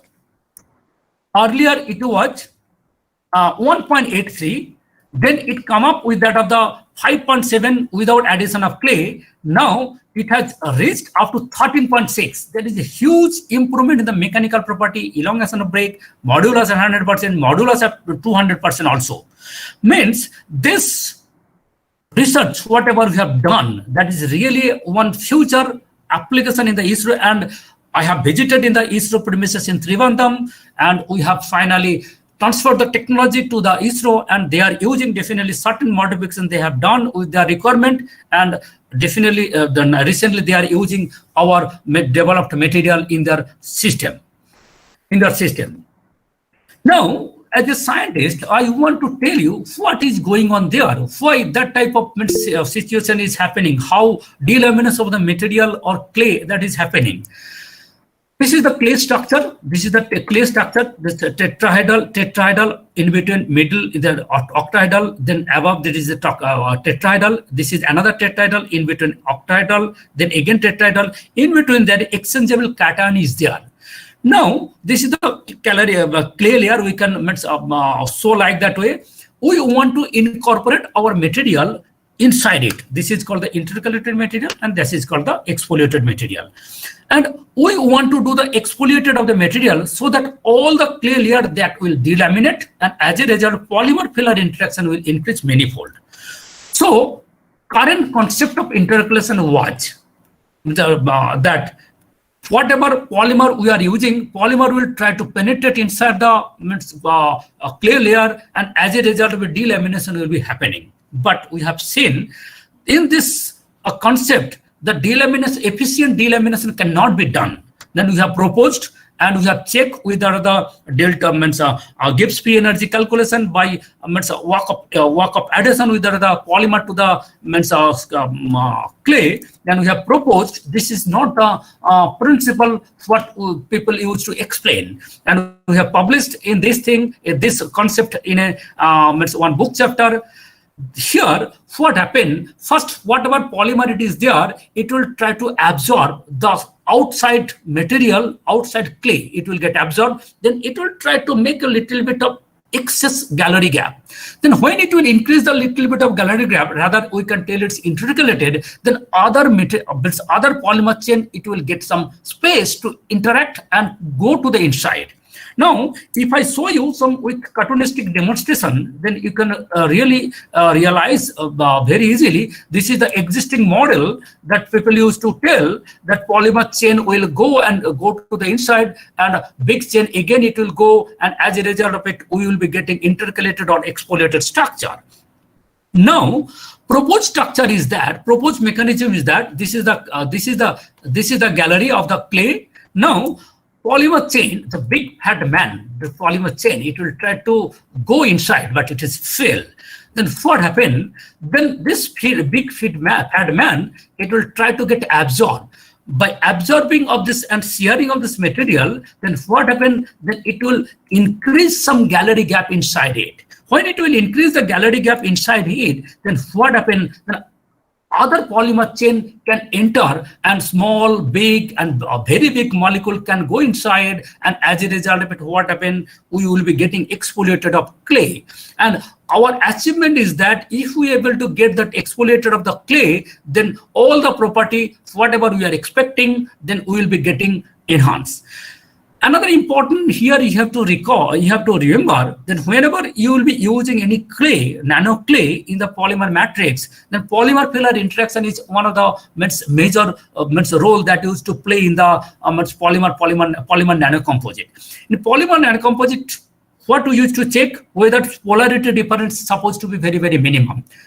As a thumb rule, polar will dissolve polar, non-polar will dissolve non-polar. In this concept, whenever we are using the polymer clay, then sometimes we use to the modification of this clay so that interaction to the non-polar polymer, it will be very good.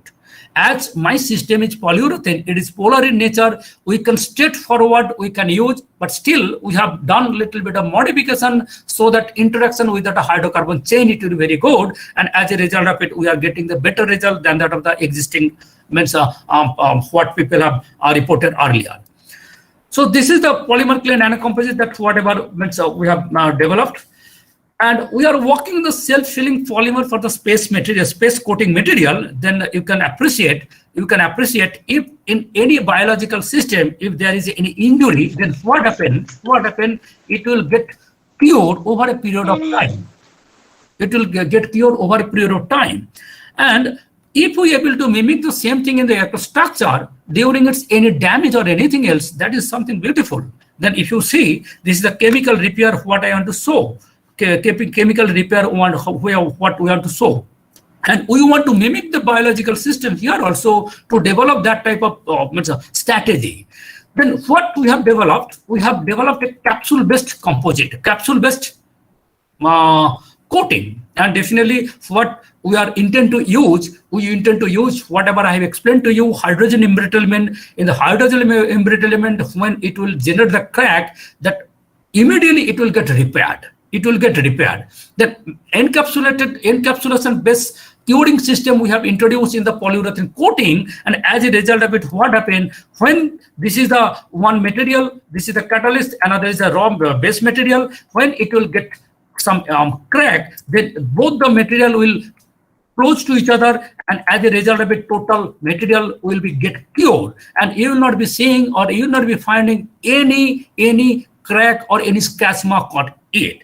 That's why this is externally you can do it also, and matrix is made up your some catalyst we have incorporated with the capsule and matrix. When catalyst will touch with the matrix, then it can do the same working like that way. This is the morphology of whatever we have developed. And if you see, this is the 200 micrometer level spherical structure we have got it. And this structure is very important because mechanical stability is supposed to be there during the brushing, but when it will generate the crack or any scratch mark, then it will supposed to break. Otherwise, it will not work. Then we have checked its surface roughness as well as its property. This research is going on, and definitely we are thinking we will be getting a very good a good property of the microsphere, so that it can be utilized in the different aspect of application, not only our aircraft structure, but for the any automobile structure. We can introduce this type of material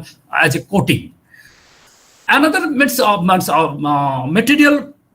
we used to use as a self-healing ionomer. Self-healing ionomer means that is the some sodium or some zinc or copper plus ion. It has some tendency to close to each other.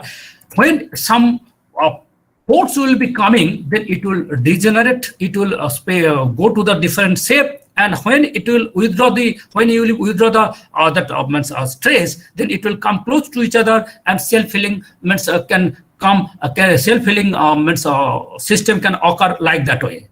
So that's why just I can tell you that self-healing material are the way of unbreakable engineering for the future, and we are working in it, and hopefully we can do little bit of better material for this particular purpose. Graphene-based polymer material for the aerospace application we have developed.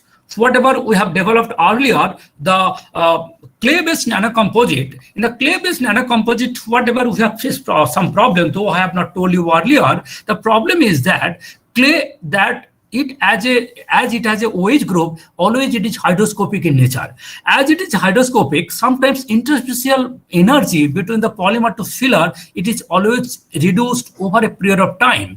That's why life of the clay-based polymer nanocomposite, it is not too much high. That's why we have introduced, why not to similar type of layer structure. The layer structure means that is a graphene. We can use the graphene in the aerospace application also.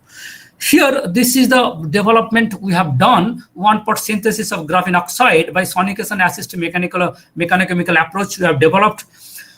Most of the times what happened that Hammer's method and modified Hammer's method, what people have used to report, its time requirement to make a graphene oxide material more than 3 days to 4 days. And we have developed this process so that ultrasonication and delamination as well as the oxidation of the graphite material, which happening simultaneously, and we are getting this product within a 12 hours of time. That is a great achievement, that we have reduced the time to getting the graphene oxide material with minimum time with good good yield. This is the schematic presentation that we have used, that whenever we are using that sonication bath in the reaction itself, then graphene means that is the basically one layer graphite is the graphene. And here what we used to do, we used to do the oxidation first. That when we are doing the oxidation by KMNO4, then what happened, OH or carboxylic group that will attach. When it will attach, then automatically gallery gap will increase.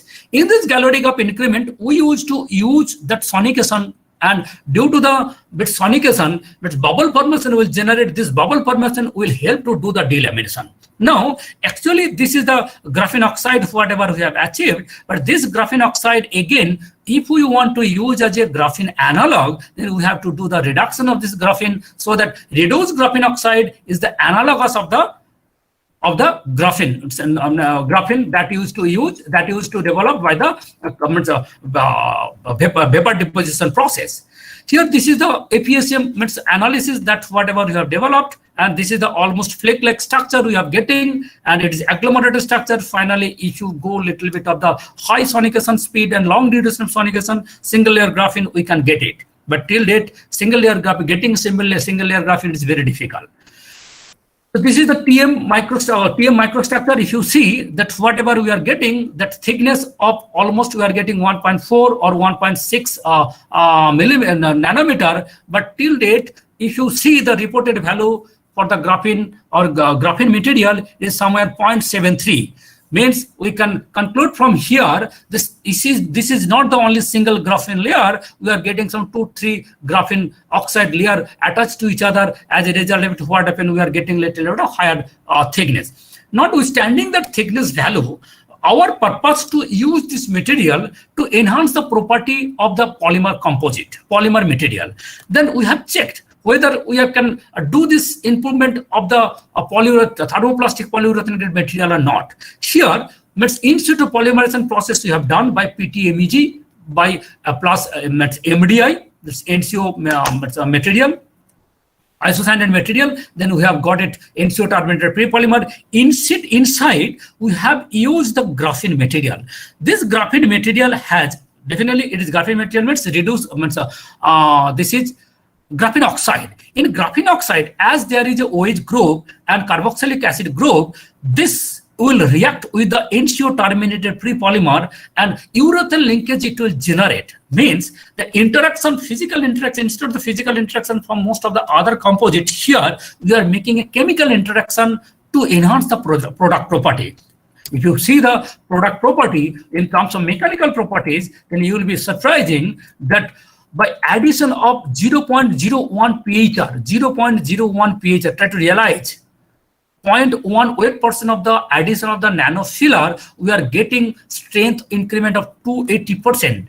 And when we are adding, means when we are adding 0.01 weight% of reduced graphene oxide, we are getting 245%. 245% increment. Similar way, elongation of break also increasing 420%, and here 170%. Try to realize one thing: any material, if it is giving the increment of the mechanical property in terms of strength, and as well as it is increasing the elongation of break, means material will going to be very, very tough.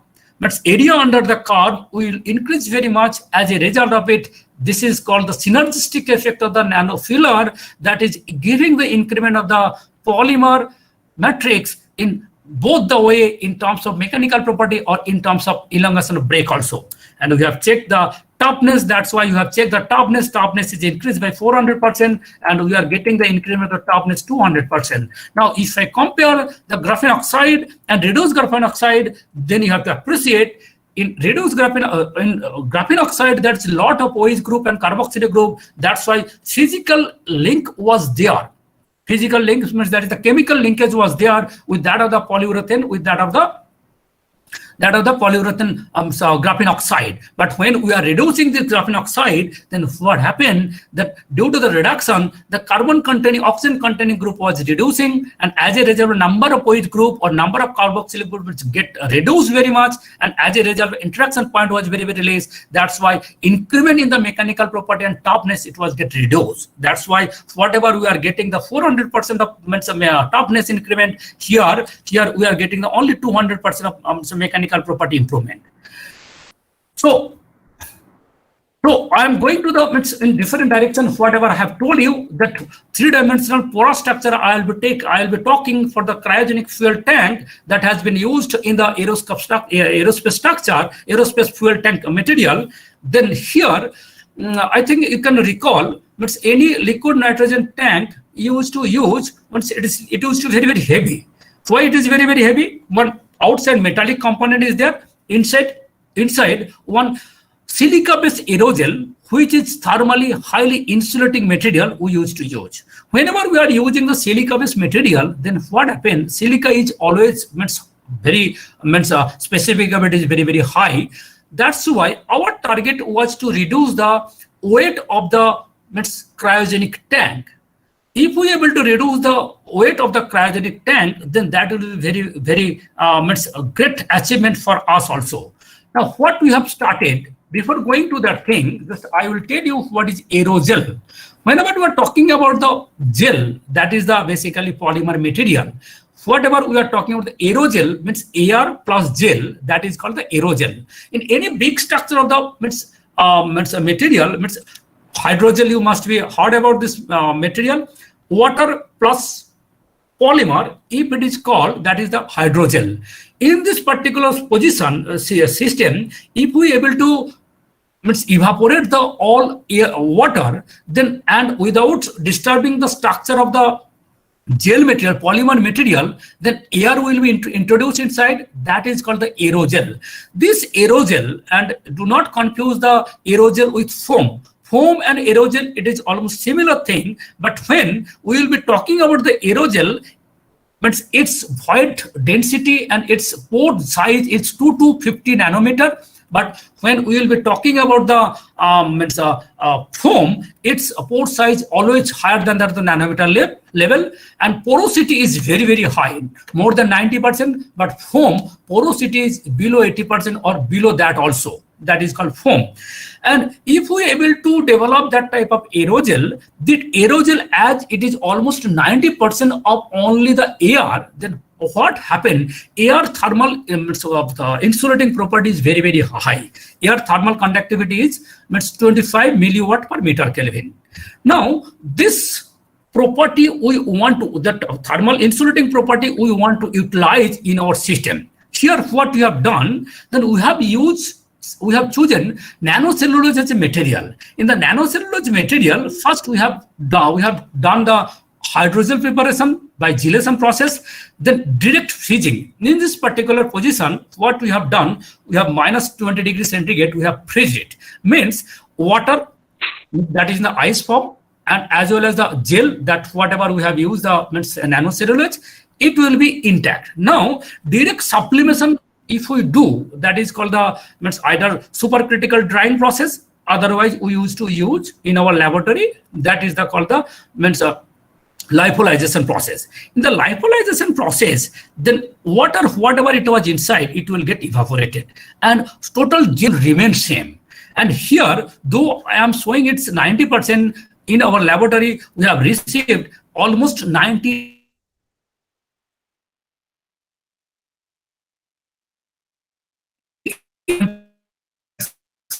6%. It's a huge porosity. To realize this is the lightweight, it can sit in a marigold flower, and it is very strong enough to withstand the almost some 1 kg of weight, and it's flexible so that you can make it mold, or that you can put it in different orientation like that way. That's why what I want to make tell you here, then definitely we have do the research here. What will be the density and what will the porosity based on the result and different concentration of the cellulose nanofiber in the water media. Then we have seen almost 0.18% and 1.28% concentration of CNF, that is cellulose nanofiber, is more than enough to get that type of porosity as well as very much low density. Notwithstanding that, we have done the X-ray microtomography, that is called the CT scan microscope. In the CT scan microscope, we have checked whether there is any defect or not, and you will be surprising, there is no defect inside the material whatever we have developed. And if you see that whatever you have used here, 12 kg per meter cube aerogel we have used, whatever density we are getting 8 to 20, and here 12 kg per meter cube aerogel we have shown the result here. This is the other material we have shown. Then if you see, and the most important result here, with 1.8% of the concentration of cellulose fiber inside it, we are getting 25.5 milliwatt per meter Kelvin. 25.5, it's air of what I told you, 25 milliwatt per meter Kelvin. Here we have achieved 25.5 milliwatt per meter Kelvin. But recently we are getting another interesting phenomena, and we think we will already we have apply for the patent. We are getting almost 18 milliwatt per meter Kelvin by addition of the cellulose fiber also. In cellulose fiber, what we used to do, some hydrophobic modification. With that of the hydrophobic modification, we have seen one very good observation of whatever you are getting, that thermal property is getting reduced manifold. manifold. This is the mechanical property of what we have to show it here. The mechanical, it is very, very strong. Whatever I have shown you, if you see, it's 1.78% of the material, that is mechanical property is almost 120 like that way. And we are getting mechanically, means a strong material, elastic zone, means a plastic zone we have calculated, and we have published this paper in Materials and Design. And so what I want to conclude from here, whatever the material we have developed, definitely we are working on it to more further development, and we are not stopping here, that we are starting to do the fabrication of the structure of the cryogenic tank. Then already we have a collaboration with Variable Energy Cyclotron Center in Kolkata, one BRC, Bhabha Atomic Research Center lab. They have one facility to go minus 270 degrees centigrade by use of liquid helium. And already we have doing the testing there with the low temperature behavior of the material, though we are getting some problem, but I think we will be getting some good result from this research. Now, but whatever we are discussing for aircraft structure material, in aircraft structure material, carbon fiber has been used very huge way. What is carbon fiber? Carbon fiber basically it is high strength material. High strength material. And if we use this high strength material to a composite, this composite can replace very well with the iron and lightweight aluminum also. And it's another advantage is that it's exceptionally mechanically strong and weight is very, very less. That's why it is used extensively in rocket, missile, aircraft structure, sporting goods, car, etc. We used to use this material. The characteristics of the carbon fiber is that it's excellent thermal resistance and chemical stability, excellent electrical and thermal conductivity, excellent flexibility and strength and dimensional stability. And carbon fiber is used in the reinforcement of the material of the composite. And for LCA application, it's light compact aircraft structure, almost airframe structure, if you see airframes, all airframe structure is almost all are basically carbon fiber. All this is the carbon fiber composite. If you see, total structure is made of carbon fiber that is made in basically in Air Force. DRDO has developed this LCA aircraft structure, and that is in the flying condition nowadays. So, what is the demand of carbon fiber? Carbon fiber demand is very huge in the industrial application in terms of windmill, car, sporting goods, and definitely whatever I have told you in the aerospace application. If you see, there are so different type of carbon fiber. That's one what is it's a pan-based carbon fiber, pitch-based carbon fiber, and other fiber like glass fiber. What morning professor was telling, glass fiber we are using, aramid fiber we are using, boron fiber we used to use. But if you see, pan-based fiber has a tremendous application. Reason is that it is cost-wise little bit less than that of the other material, and it cannot. Glass fiber or aramid fiber cannot match the property with that of the pan fiber. Now, polyacrylonitrile based carbon fiber, that is the pan, whatever I have told you, polyacrylonitrile carbon based fiber. Here, this is the structure of the carbon fiber. Whatever we are getting means the process. If I show you the process, then you can understand. Oh, if I tell you the process, what we used to do first, acrylonitrile polymer, we used to do the acrylonitrile material, basically this is monomer, we used to do the polymerization process. After the polymerization, white color polyacrylonitrile material we used to get as a polymer, it is powdery material. This powdery material, addition of the some solvent, specific solvent and spinning technology, then it used to get the fiber formation. Then when you will be getting that is a polyacrylonitrile fiber, it is not carbon fiber. Then after that fiber, after getting that fiber, then there is a process that is called the carbonization. If you do the carbonization of this polyacrylonitrile fiber, then it will convert to the carbon fiber. In the polyacrylonitrile carbon fiber, then what we used to do here, carbonization, in the carbonization, in the absence of oxygen, we used to burn. If it is born in absence of oxygen in the specific lower temperature, then what happens? All hydrogen, all oxygen containing compound that will go out from the system, only carbon skeleton of the polyacrylonitrile material, it will be there. As it is the totally 100%, almost 100% carbon material, that its mechanical property is very, very high.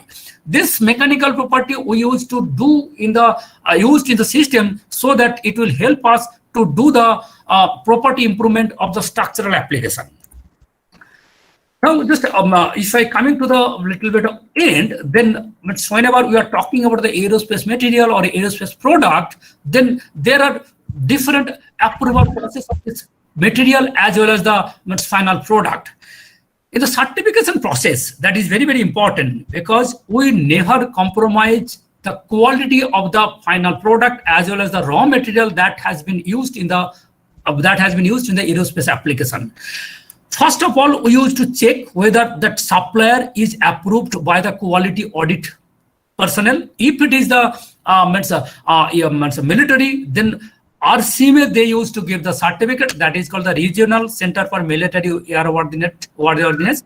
And if it is a civil, then that is called the Directorate General of Aeronautical Quality Assurance. They used to give the certification to the raw material as well as the final approved material also. But supplier as well as the material that's supposed to be approved by the specific audit quality person, audit committee person. The development, whatever we are trying to make a product, each and every stage, Six Sigma as well as one standard is there, that is the aerospace standard is there. We used to follow in every aspect to check whether in every aspect we are taking care of the product quality or not. In every aspect, that RCMA person, basically RCMA is a representative of CEMILAC, that is called the Center for Military Airworthiness Certificate. But for the normal aircraft, the DGAQA, they used to give the certificate. This certification agency, they are very much stringent. They used to follow all the protocol that has been written in the their protocol.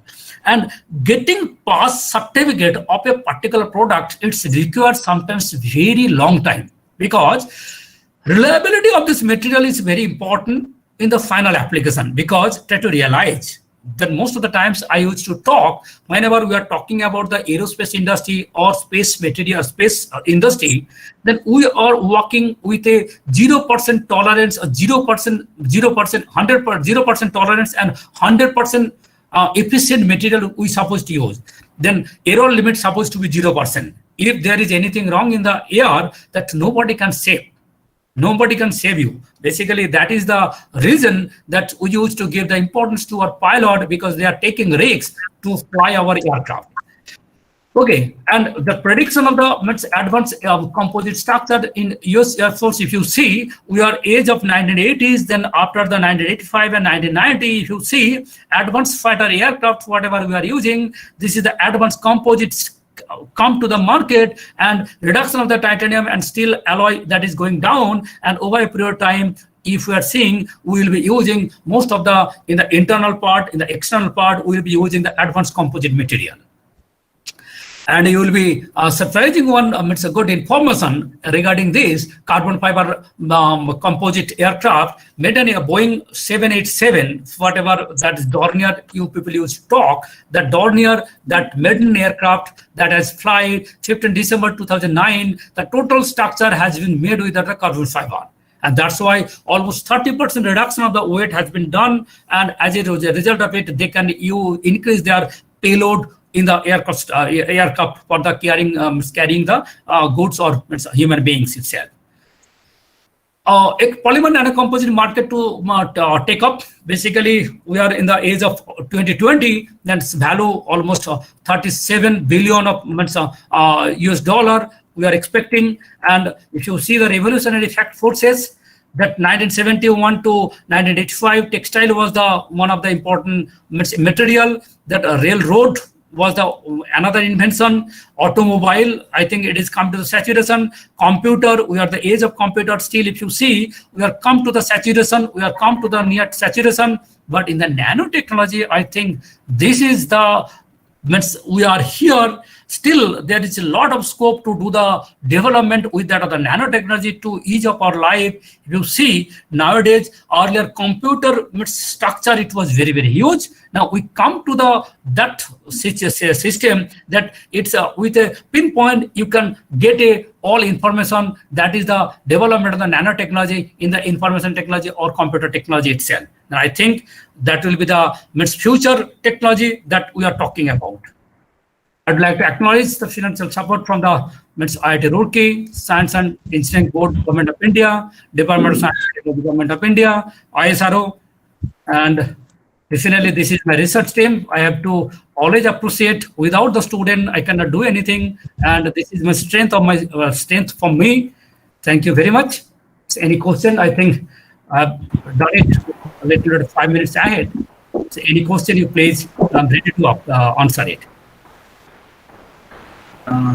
Thank you very much, sir. It is really a informative session for all the participants and thank you very much. All of us. I think it is really helpful for all the participants to get a brief knowledge about this polymer clay nano composite as well as this molecular material and cross-linked aerogel. And as a mechanical background, I think most of us are from mechanical metallurgy, material science background. I hope everybody will be a little bit of comfortable with this hydrogel embrittlement as well as this dynamic mechanical thermal analysis, what we have already expertise and all these things, as well as the story that we have shared with the relations with the ISRO and your time spent with the ISRO Kerala, then it is also quite interesting.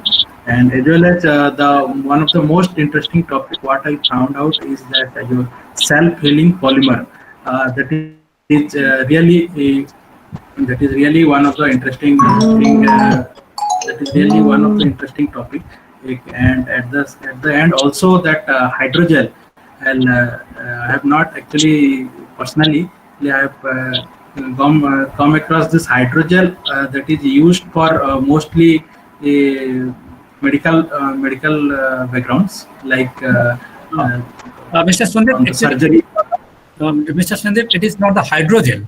Actually, I was talking about the aerogel. Hydrogel, we are not using in the system. We are using the aerogel, but preparation of aerogel that will be come through the hydrogel only. Yes. That aerogel part which is useful as a composite also. It is quite briefly described here, and the carbon fiber, most importantly, where these aerospace industries are using, I think that also quite elaborately discussed here. I think most of the participants are well acquainted with all these things. So I request all the participants, those who want to ask any questions or any queries related to all this. So you may unmute yourself and ask a question to Professor Pradeep Mari, sir. Sir, this is Dinesh Babu. I have a question regarding mixing of polymer with biocompatible nanopowders. Whenever we are talking about any mixing of a polymer to any nanofiller, whether it is a biofiller, whether it is a synthetic filler, most important thing you have to keep in mind is polarity difference. If there is a polarity difference is very, very high, then automatically it will not be miscible or compatible. The terminology is compatibility. Whenever we are talking about delta G of mixing, that's supposed to be 0. If it is delta G is mixing of negative, then it will be very, very miscible. And we want to make a miscible material. Here, that miscibility factor, it will come up with that of its polarity difference. Whenever we will come close to that's why what I told you, polar will dissolve polar. Then if my material is polar and filler whatever we are using polar, then its miscibility will be very, very high. But again, notwithstanding that, the polarity whenever we are talking about, then again they are supposed to be very different in the polarity also. Like polyurethane, whatever I was talking, its polarity, and its clay, its polarity. polarity of the clay is very, very high, but polarity of the polyurethane, it is polar, but it is not too polar that of the with clay. That's why we used to do little bit of modification of the clay so that polarity difference supposed to match or come to almost zero. Then compatibility or miscibility will be very, very good. That strategy we used to use. And during the strategy, then in the industrial scale, then we have so many parameters during mixing. Because initially, when we will start the twin screw extruder, then there we used to keep in mind, first you have to rotor speed supposed to be very slow, then you have to remix again, then it will do the pace to interact with the polymer to filler, then only you will be getting. Okay. Okay, sir. Okay, thank you. Thank you, sir. Okay, sir, you're most welcome.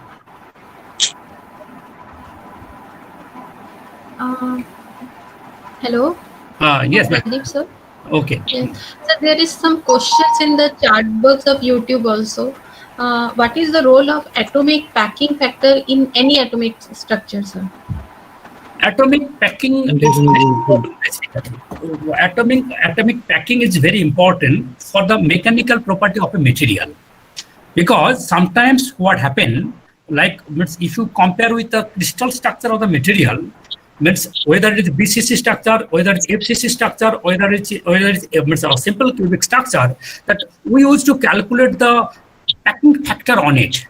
When there is a packing factor will increase, then mechanical property in terms of hardness it will increase. And if there is an increment of hardness, then other mechanical property, if we are able to make a long metallurgical bond, then automatically mechanical property will increase.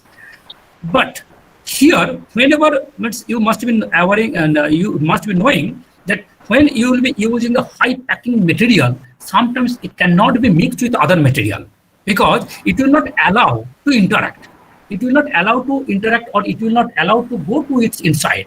That's why sometimes there is a requirement of defect, and that's why, and in metallurgy you must be knowing, then we used to see intentionally that we have to see whether some defect is there or not. If there is a defect, from that defect we can work on it. I think clear, though I am not specialist in metallurgy related to packing factor, I think this is the way we used to see. But polymer nanocomposite, whenever we are seeing, and that we will not seeing the packing factor, rather we used to see the surface area. When it will increase the surface area, then filler polymer interaction it will be high. And in polymer, there is basically for rubber, there is thin entanglement, there void formation will be there. That our nanomaterial or any filler that will go and sit in the particular void part. And as a result of it, packing of this particular composite, it will get enhanced, and as a result of it, mechanical property will increase. Okay, I think I have cleared your doubt. Yes, sir.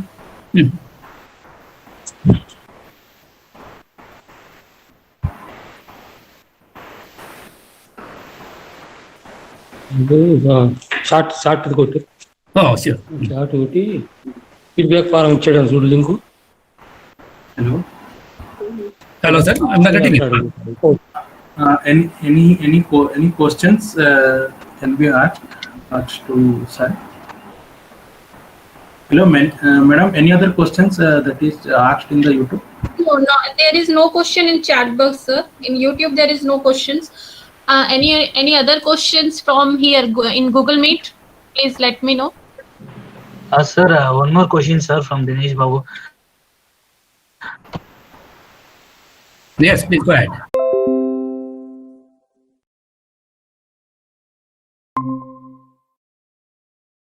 Yeah, thank you, Mr. Sandeep, for your mechanical engineering and the conference, this webinar organizer. In that condition, actually, the single metal cannot perform all the requirement as per the design of the equipments or any components. In that case, we have to choose a different combination of the materials where you have to, it can be a metal, it can be a ceramic, it can be a polymer, depends on the functionality and the requirement of the atmosphere where this component is going to use, we have to design the material. So, and in this, our previous speaker, Dr. Pradeep K.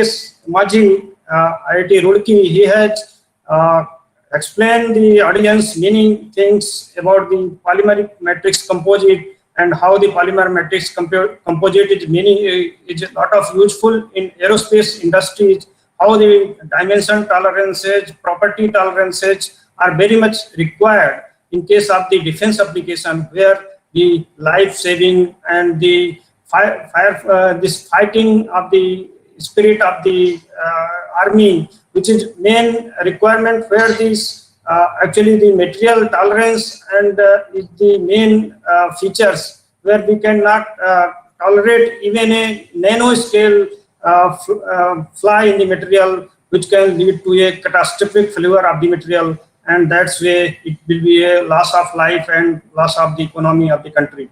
So we have to very much careful about this when we are going to design a material for a critical applications. So with this, I am coming to my topic. So let me just open the slide.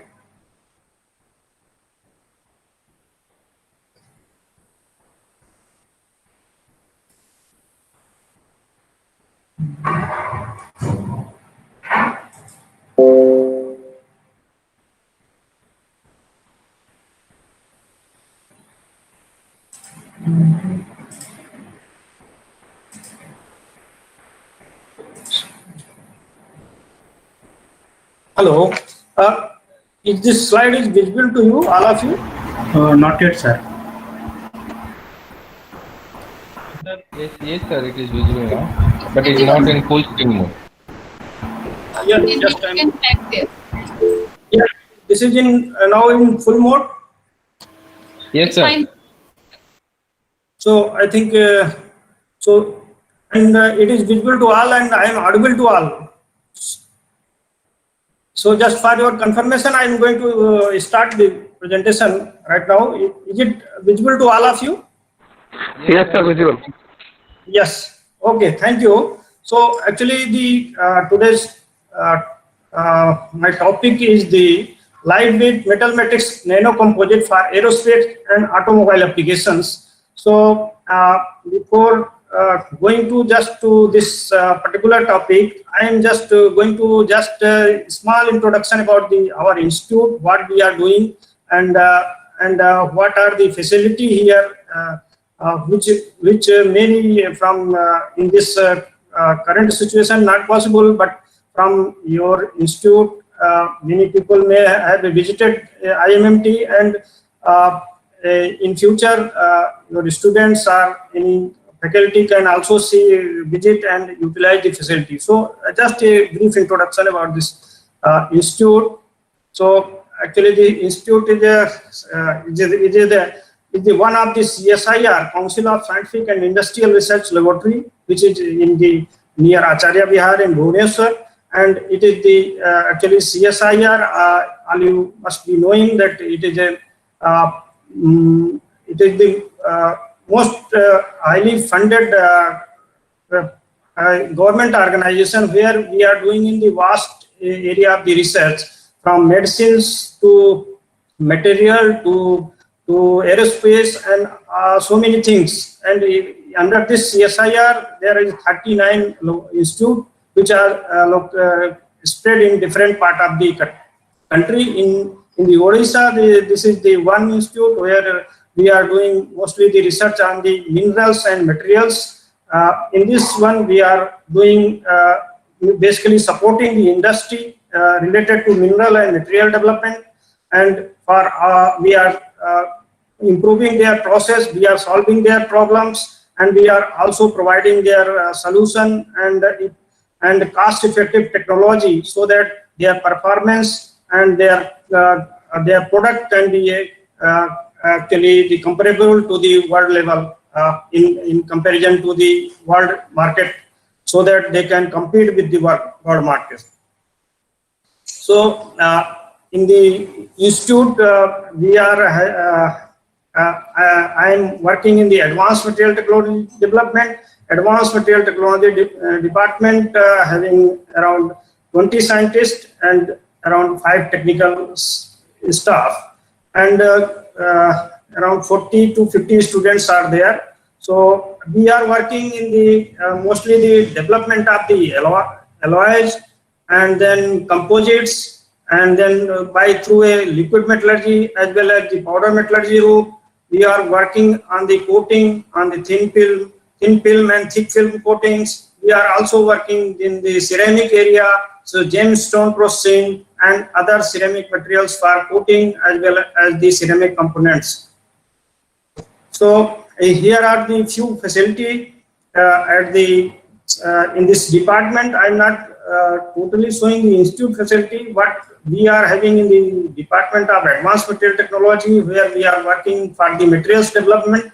So this is the atmospheric spray plasma facility, which is actually the spray plasma gun. It is in the robotic attachment, robotic system, so that any component of the 2D or 3D we can coat the by through a atmospheric spray plasma system. And then hydrogen plasma smelting reactor, where we are using the hydrogen gas to generate this plasma, and this is basically was developed for this green steel production. Actually, this was funded by Ministry of Steel project. It was a 10 crore project, and we have worked on this to produce the steel without any coke and usage of the coal. Then this is the submerged arc furnace, where we are using this furnace for this making the different metals production by this arcing process. This is the in-flight thermal plasma processing. So it is used for this thermal extraction of the materials. And this is vacuum induction furnace, micro hydrogen plasma reactors. Then CVD systems used for coating, sputtering. Then this one is the hot press. So here this hot press actually having vacuum arrangement. We are using this for this powder compaction and sintering, where this, by this powder metallurgy we are producing a sintered component made from for the alloy as well as the composites. And then in-flight plasma reactors. So this plasma reactors are used for this this titanium production and as well as other metal production. This is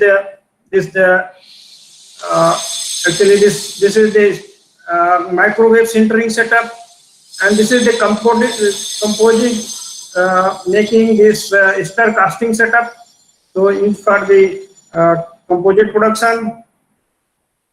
And then some other facilities like a pulse laser deposition unit, DC arc plasma reactor, then moving bed plasma reactors. All these plasma reactors are used for this extraction of the metal. It can be a titanium, it can be a iron, and different base products. We are using these reactors from to actually get a value-added metals from the waste products, and also some metals from secondary. And this is the actually dual die flattery ball mill, where we are doing the mixing of the material, so that mixing of the material can be used for this alloy making as well as composite making, flattery ball mill, cold compaction units.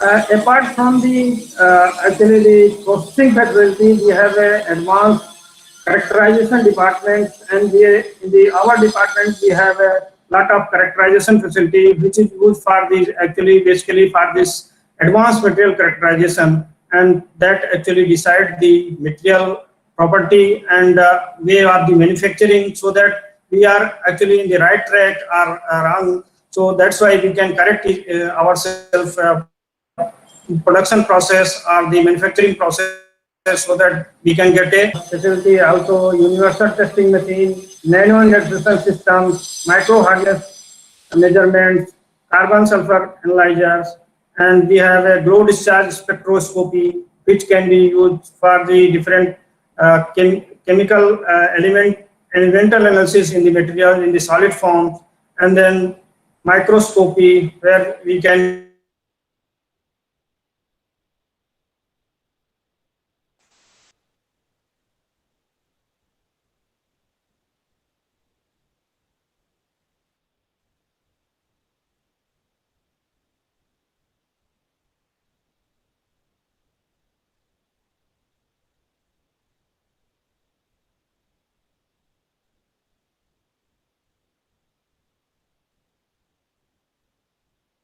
stop this.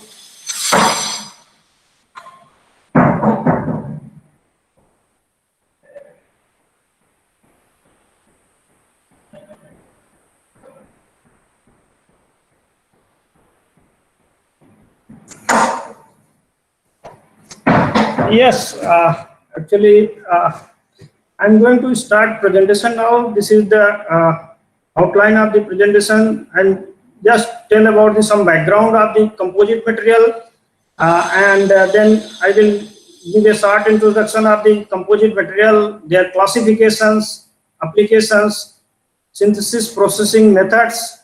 Then I will come to directly to the lightweight composite material, where we have produced some composite materials for different automobile and aerospace application. So some case study I will discuss, and then summarize data.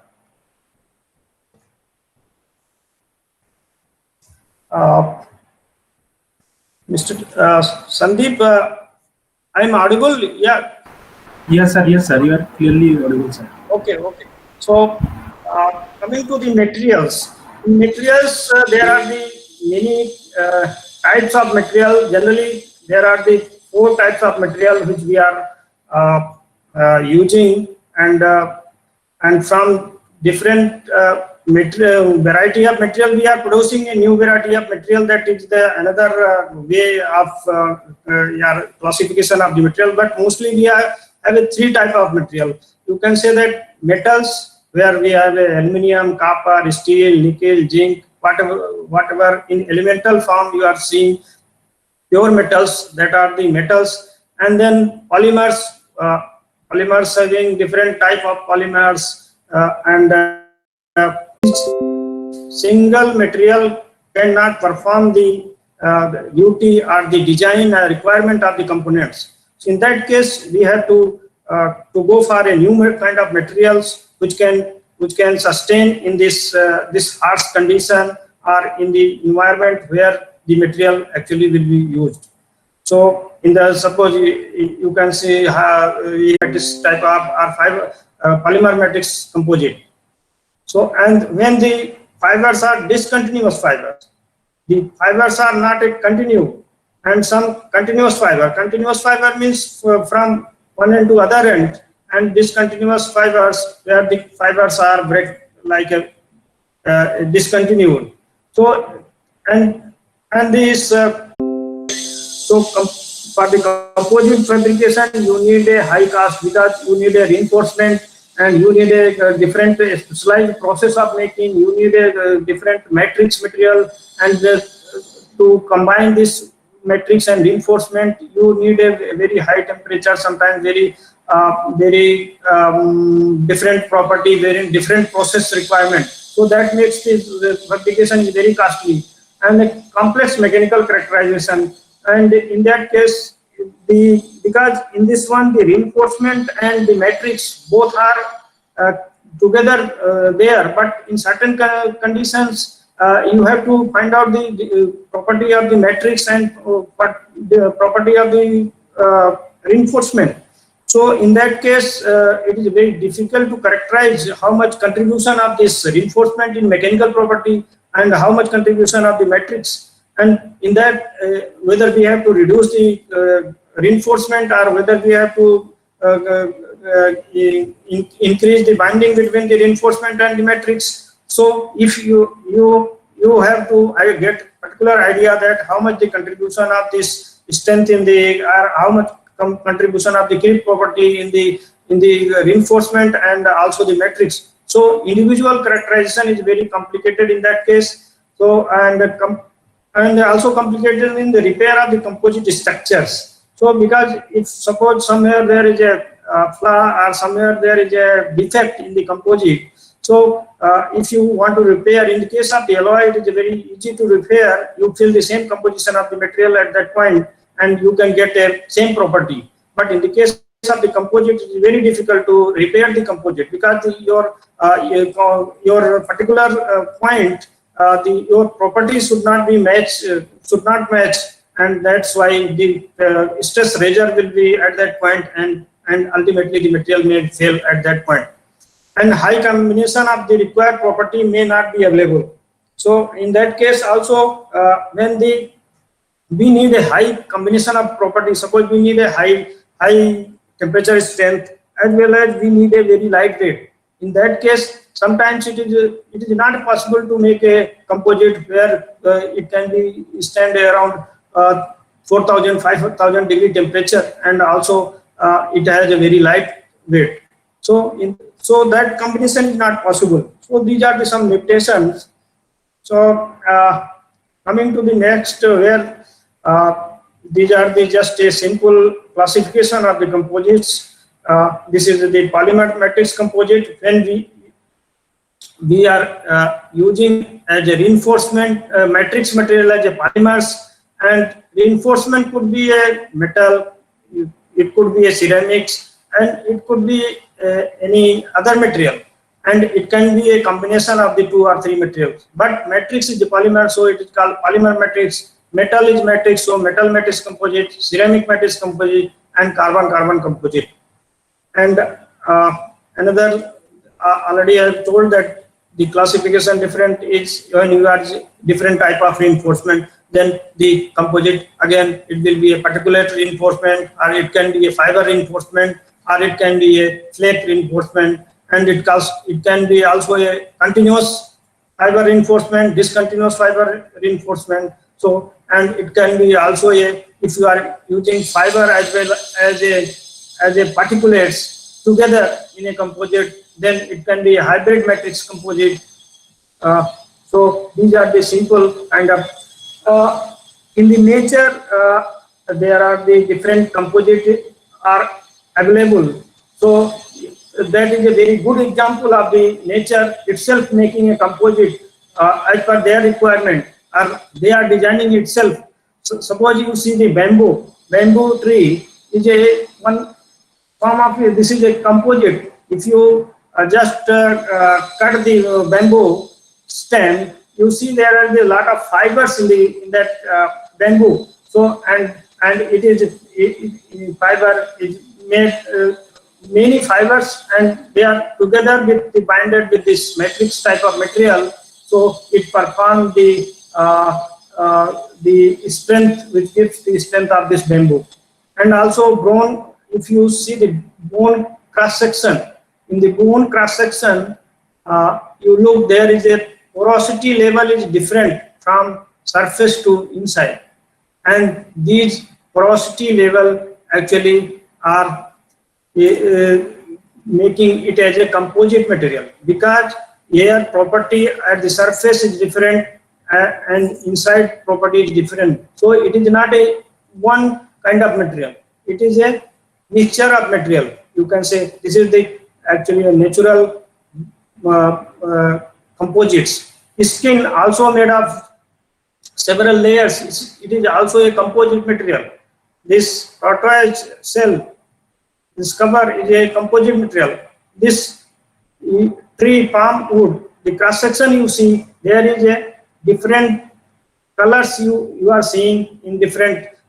So this is actually different property from surface to inside, and this material having a different composition cross section wise. If you look, the property vary from surface to center, and the strength, all these are vary, and the material that's why it is called a composite material. So coming to the nano composite, which is our aim today. So in the nano composite is a kind of a composite where one of the either matrix, either reinforcement of the one of the constituent of the composite. You can say it should be a nano scale. Nano scale means your material of one of the either length, either thickness, whatever, it should be less than 100 nanometer. So in that case, it is called a nano composite. And nano composite gives a very different property that from a normal composite, because nano size range, the property of the material vary and behave differently. So there are these many examples of nano. This is a fluorence is a kind of a nano size balls, and the carbon nanotubes, it is in the form of tubes, but this is in the one dimension in the nano forms. So it is called as carbon nanotubes. Graphene sheet, it is in the it is also a nano 2D nano reinforcement. It can be used for reinforcing the either metal, either ceramic, either polymer, any one of this. And 3D graphite, this is also in the 3D nanoforms. So graphite particles can be used as a very less than 100 nanometer size, can be used as a reinforcement. So basically nano composite, where one of the matrix as the reinforcements and one of the dimensions should be in nanoforms, and that gives a completely different property of the material. So here are the different type of the reinforcement. So, and it can be a very classified for the size, on their size and shape, and also their distribution in the matrix. So you can see that the quantum dots, nanocrystals, clusters, these size basically comes around 1 to 10 nanometers. They are used for insulators, semiconductor, metals, magnetic materials, etc. And other nanoparticles like a ceramic, oxide, carbides, nitrides, whatever, then these generally when we are reducing the size, it comes in the range of 1 to 100 nanometers. So these are the also one type of reinforcement. Nanowires, in this lengthwise it is bigger, but this diameter will be less than 100 nanometers. So it is a kind of a fiber or reinforcement type. So it can be used for a metal matrix composite, semiconductor, oxide, sulfide, nitrides, and nanotubes. Suppose carbon nanotubes. This can be used for a fluorescence layer and different other purposes for electronics application. So, and these these materials are the nanoforms. So that's why it is property is quite different from the normal materials, and it has a different. I have so now going to tell you it is in the nanoform. So that's why it reduces the melting point. Melting point. Suppose a material in the nano, a compact of the material in the micron size, and when the material in the compact is in the nanoform, so the melting point of the two materials are different because of the surface of the atom on the surface is quite different. In the nanoforms, the surface area will be high, and that's why melting point will be low. And in the case of the bulk material, your surface area is very low, so that's melting point is very high. And there is a lot of difference between same material having nano size and also having a micron or a millimeter size. And the material should be ultra hard.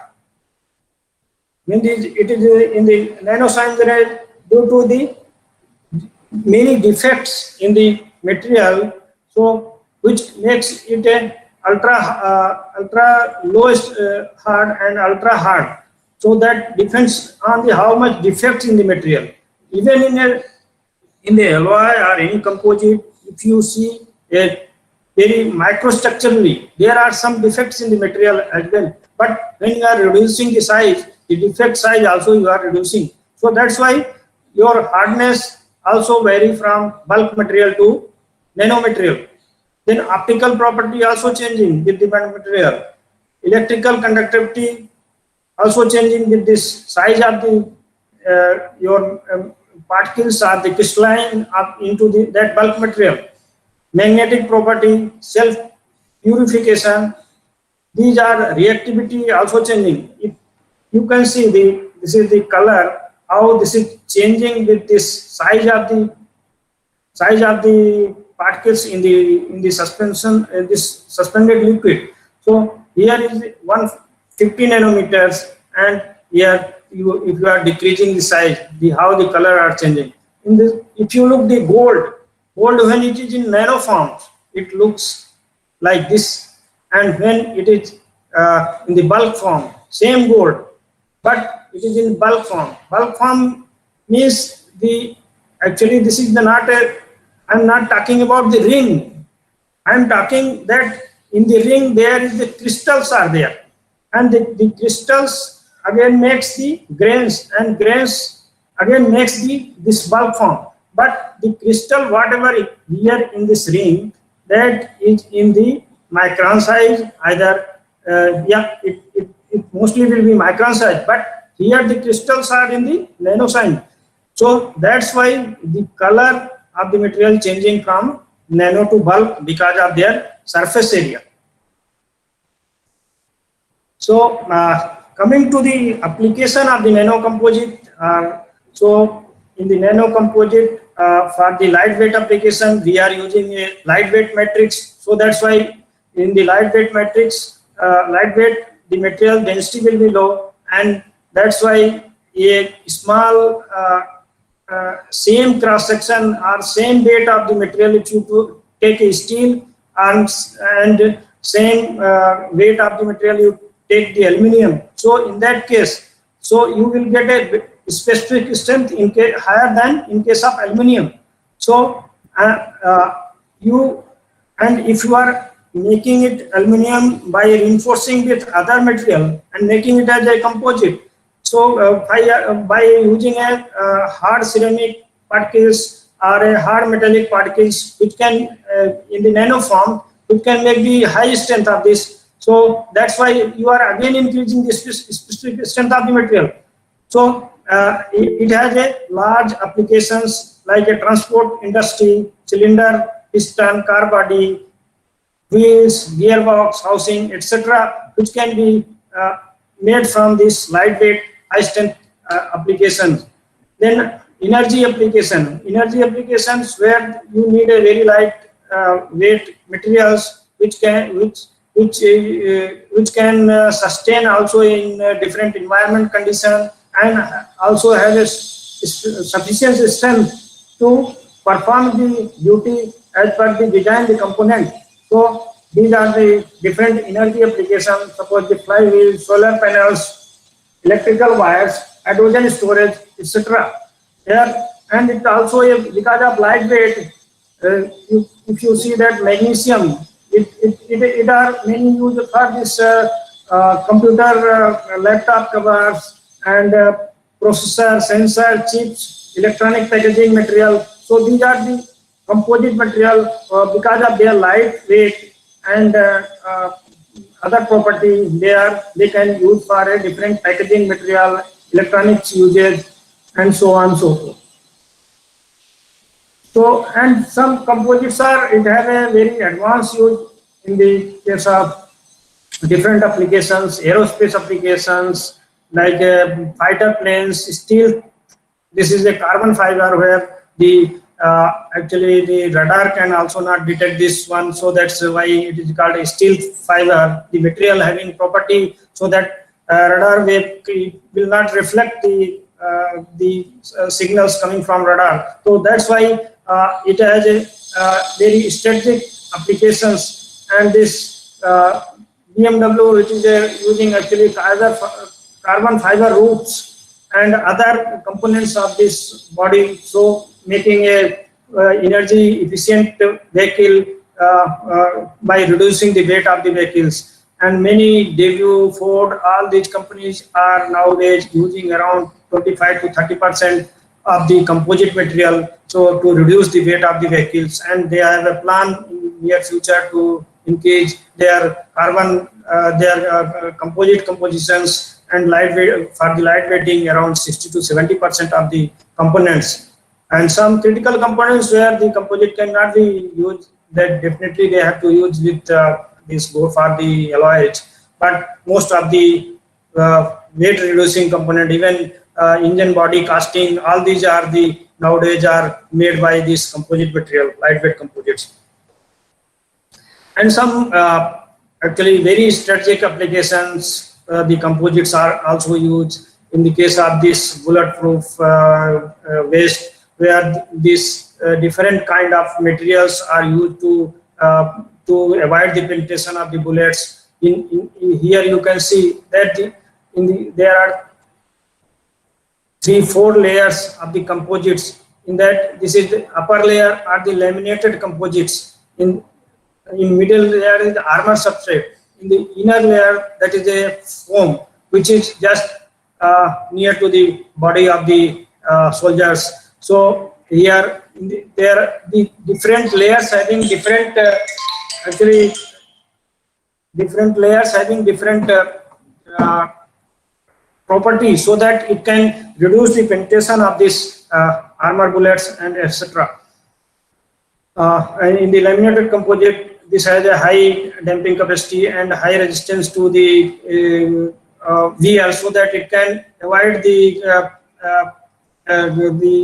bullet to penetrate it. And then armor substrates, which are ceramic materials, which also reduce the speed of the actually the bullets. And then this is the foam, which is a very actually soft kind of material, where this is actually just adjacent to the body, so that it cannot actually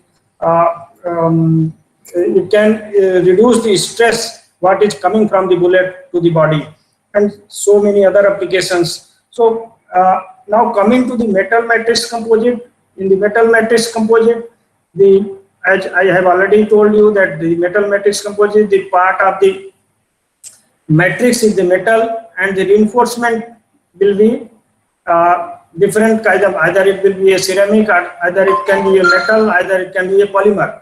So and these are the different actually the components which is made of ceramic. This is the liner, piston, and of this the 2-wheeler, 3-wheeler, 4-wheelers.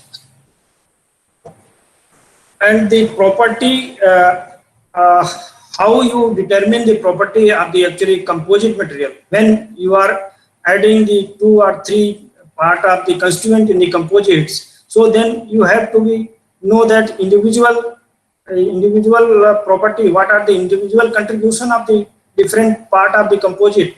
In the alloy or in the metal part, there is a single component, so whatever the property that is belongs to that component. But in the composite, there are 2 or 3 components. So what are the, when you are testing, you are getting the single property.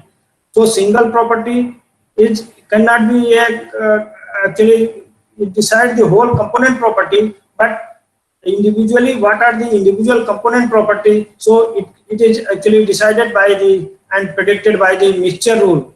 So and here suppose you want to make determine the density and what composition you have to mix. Suppose if you are mixing the aluminum with 30% silicon carbide, so what will be the density of your component? So in that case, you have to find out the density of your aluminum and your silicon carbide. So and then what are the weight fractions of the or volume fraction of the aluminum, and what are the volume fraction of the silicon carbide. So in that you can know that is suppose the density of the composite, then fraction of the matrix and density of the matrix, and then fraction of the actually filler material or the reinforcement, and the fraction of the density of the filler material.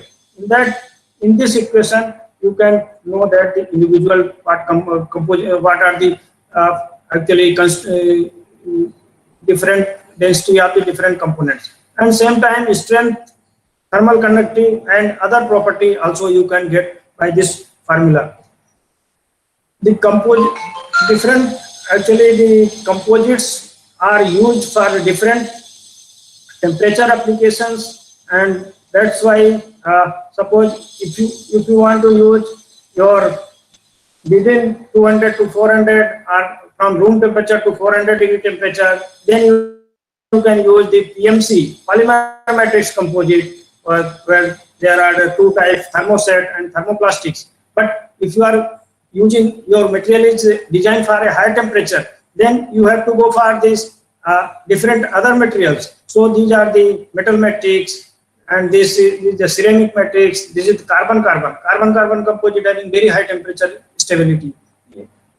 Before that, this is the fiber. This is the ceramic reinforcement composite. So it is next to the carbon-carbon fiber.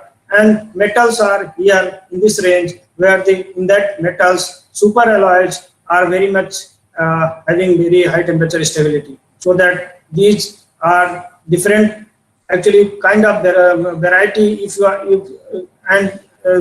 application oriented at the requirement of your application, you can choose which material we have to go for and for the particular applications. So now I'm going to the how the composites are actually metal matrix composite are made, are nano composites. So there are three different methods to make the nano composites. There is a solid state processing, where in the solid state processing there are the 2-3 methods are there. First one is diffusion bonding, where you are adding the layer by layer the materials, base material and other materials, and then you are applying the pressure from both sides. So the materials in between are in the layer by they are diffuse each other and they forming a bond. So that is one way of the making of the composite sandwich structures or some material.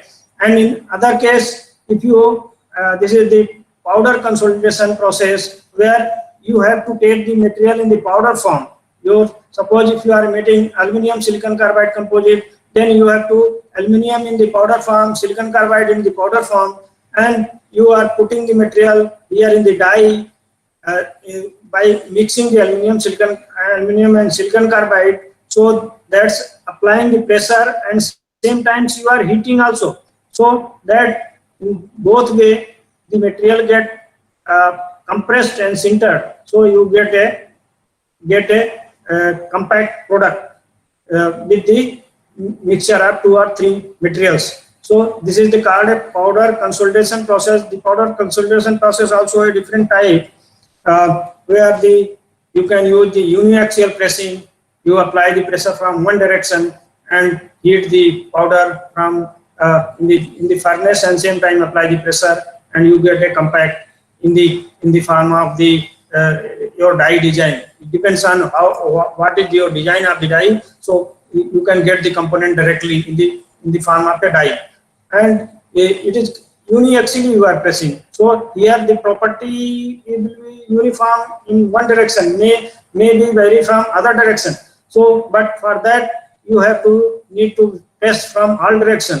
So in that case you have to press from all direction. This is called isostatic pressing. In isostatic pressing you are applying the pressure to the material from all direction. Your powder in the die, and die may be heated or maybe in the cold condition, and you can apply a pressure from all direction so that you will get a uniform compact. Then next is the semi-solid methods, where you are giving heat to the material so that it is in semi-solid region. So it is not a melted, not in a solid, complete solid form. It is called a semi-solid. Semi-solid means just it is a viscous form. So the material put in the you are in the form of your die, and heat in such way that material gets softened, and use the filler material in this one, and you can get this directly the component in the form of your die design.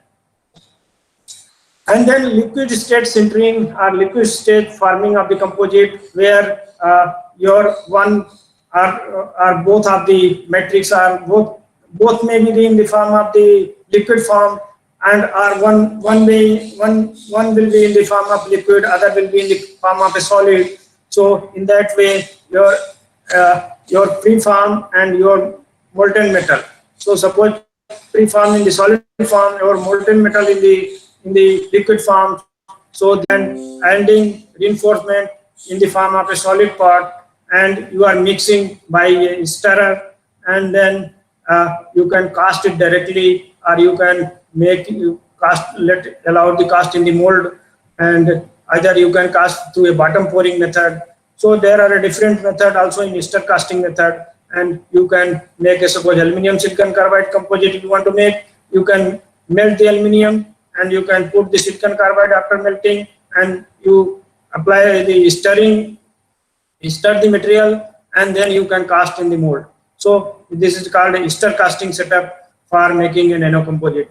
Then pressure die infiltration process, where you are actually making the molten material, and your preform will be here, and then you apply a pressure from this side, and by the pressure it goes to the preform, can infiltrate the liquid part in the preform, and it become a composite material.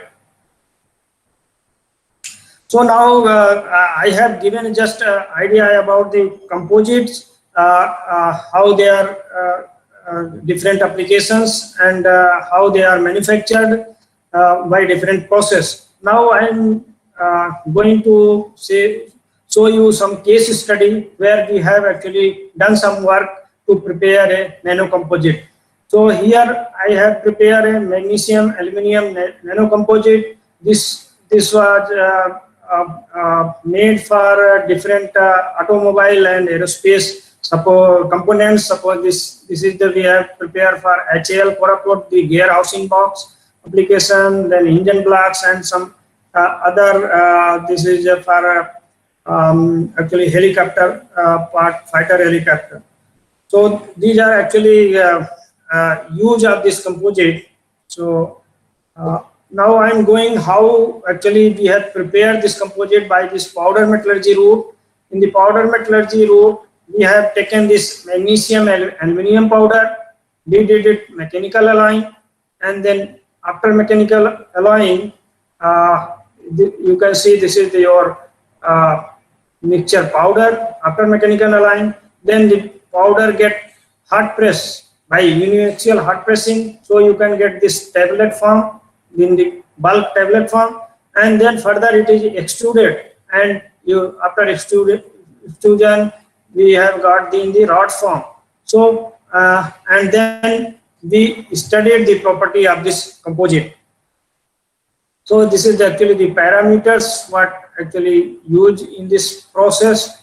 The temperature was 300 to 400, the pressure and the vacuum level, and then the extrusion, what are the conditions are used during the extrusion. So finally we have extruded 10 mm rod to a 4 mm rod, so that we can reduce the further density of the composite, and we can increase the property of the composite.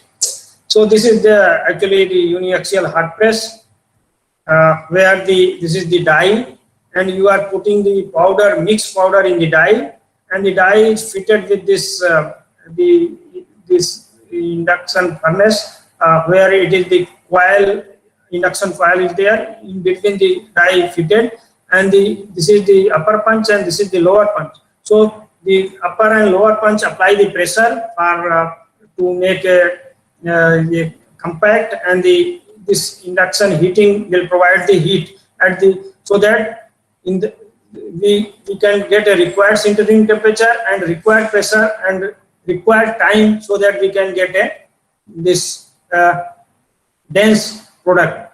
So after getting the tablet, what I have shown in the earlier slide, the tablet again used for extrusion. So for the extrusion, actually you are seeing there is the copper type of rod, but the inside there our aluminum magnesium material, but copper was used in this form, and the material was fitted with this hollow part of this capsule, and this capsule are again put in the die and apply the punch pressure, so that the copper actually used for to get a soften and provide a slipping to the die, so that the material inside will be extruded. It will not fracture or it will not get any defect. So after that we can remove the copper and our exact material will get, and we can get the property of the material. So here this is actually the magnesium aluminum powder was milled with different hours, and the phases what we have got in the after milling, and we got this magnesium aluminum intermetallic phase, and some magnesium oxide also forms, but these phases evolve not after different milling hours. You can see that there is a gamma phase here very low, but as milling increases, the gamma phase increases. So gamma phase is the intermetallic phase, so we need this phase which is the strengthening phase, and we have to reduce the oxide, but anyhow that oxide on the surface of the particles which remain up to the, but the oxide peaks are lowering, so because of the some oxide on the powder particle which during milling it remain in the composite form.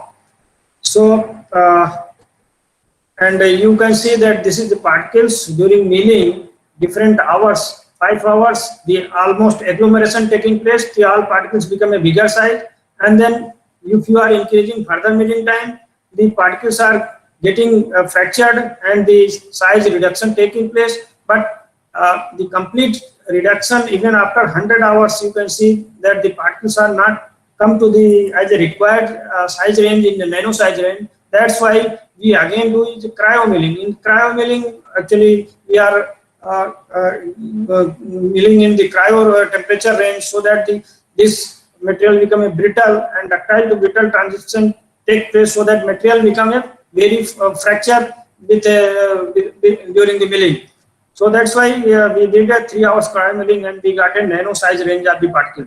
Here you can see that the size of the particles are not in nano, but the crystallite size, whatever because in the milling, what happens, you are milling, but your crystallite size become a nano, but the particles again, some agglomeration take place. So then particle to particle agglomeration, so that's particle size is different than crystallite size. So if your crystallite size in the nano range, means your material is in the nano range. So here I have shown you clearly that how the mixing of the two constituents, magnesium, aluminum, takes place during the different milling hours. If you see that this is the 5 hours of the milling, then what happened? This is the green one is aluminum and red one is magnesium. So aluminum, what happened? This surrounds covers the magnesium particles. And when again you are milling, there are the cracks forming the magnesium particles and the aluminum going inside the cracks in the magnesium particles. And again, if you are going to 100 hours, you are seeing that the most of the particles, aluminum, magnesium mixing take place. But in this region, mostly the magnesium even still is there. So that's why again it was filled to make a cryo milling, so that the material can be a uniform.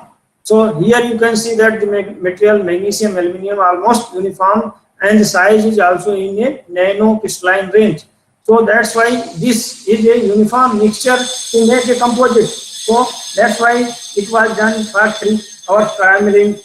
Here actually the hardness during the milling was taken. This is the mixed layer. This is the magnesium. So here you can see that the hardness also changing during the milling time. Here you can see that the crystallite size, how the crystallite size going to reduce, and it coming to the nano size range. So that's why we have find out the crystallite size by XRD measurement, and from XRD we have used the Ritwell fitting analysis, and from Ritwell analysis we have found the lattice parameter and also the crystallite size. So actually this is the pure actually this mostly the metallurgy part. I'm not going through in the detail of this. Here this is the transmission electron microscopy picture of the powders, and you can see here clearly the size of the nano crystallite. This is the one particle, but the one particle is made of many crystals. So you can see the small dots are the crystals, which was confirmed by the side area pattern of this TEM microscopy. So from this we have confirmed, say that this is our powder is now in the nano crystalline size range. Even your particle could is bigger, but your material in the nano size range. So, and that material was used in this aluminum matrix. So the aluminum and this was the mixture of the magnesium and aluminum what was produced by the mechanical milling or alloying. So these two was made for the composite, and the composite part you can see this is the reinforcement, this all are, and the different 10%, 20, 30, 40% volume fraction of the reinforcement was used. So 10% you can see very small particles, but here some agglomeration, here again some agglomeration of the reinforcement, here again agglomeration. But more or less the reinforcement are distributed evenly in the matrix. And by the XRD also you can see how the reinforcement and the matrix are changing the XRD pattern. And here we did EDX line scan analysis and on the particles. So on the particle you can see this is the reinforcement, this is the matrix, and in the reinforcement how aluminum and magnesium are changing. So in the between after the sintering you can see the aluminum is low but magnesium is high, but here this is the diffuse region where aluminum magnesium are quite in the same range. But so that's why this is the three kind of composite. This is the magnesium, this is the aluminum magnesium region, and this is the magnesium. So this is but bonding is very perfect, and you can see by this image. So that's why here we have get the property. So suppose when without reinforcement you are getting strength around 120 megapascal, but if you are going to 10% reinforcement around 300 megapascal we are getting strength.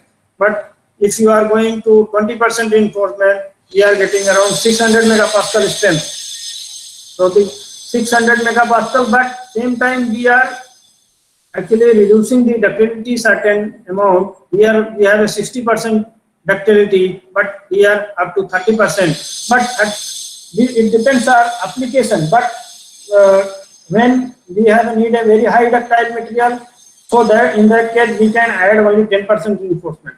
In that case we will get a strength up to this 300 megapascal, and but we will not lose ductility. But if we need a very high strength of material, then we will go for a 20% of the reinforcement, and we will lose ductility, and we will get around 30% of the strength of the material. And in this case, suppose if we take a grain size as a lambda between the particle spacing between two reinforcement, and we plot different volume fraction of the reinforcement lambda power half by the equation of this lambda power half and the sigma value, so we get a straight line. So it means that the composite material also follow the same rule as our alloy follows. So it means our composite is a homogeneous composite, and we are getting the property as per the alloy. So this is the actually a good point in case of the composite if we are making a uniform composite, because if your composite is not a uniform, it is no use. you are getting a property, certain direction property is different, another direction property is different, and certain part of the composite you are getting different property, another part getting different property. So that's why you cannot design that any component from that composite. So your pre-requirement is your material should be uniform, your property should be in uniform in all directions, and so that it can use for any component.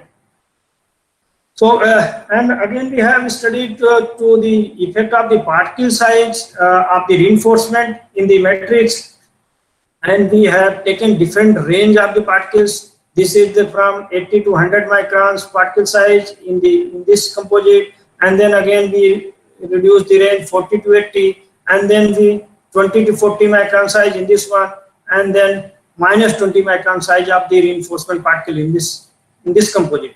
So all four type of the composites we prepare and using different size of the reinforcement range, and we have tested the two stress to strain curve, and you can see that how the property are varying. If you are having a bigger size range, your property low, also you get a serration. Serration means your material not behave uniformly, means material have some defects in the some defects or some inhomogeneity in the so that's why the reinforcement and matrix are not behaving homogeneously. But if you are reducing the range of particle size, the serration reduce, and also the same time we are getting a higher ductility and higher strength. So that's why the range of the particles also is very much important in the case of the metal matrix composite, and also the distribution of the reinforcement is also important in the case of composite to give a uniform property.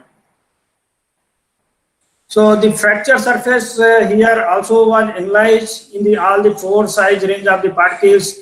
In why we are getting serration, the bigger size particles, if you look that this is the cracked in the case of bigger particles, so that giving a serration when the dislocation move and it abstract by the bigger particles, the particles fracture, and you get a higher stress and then lower again. So that's why it giving a serration in the stress strain curve.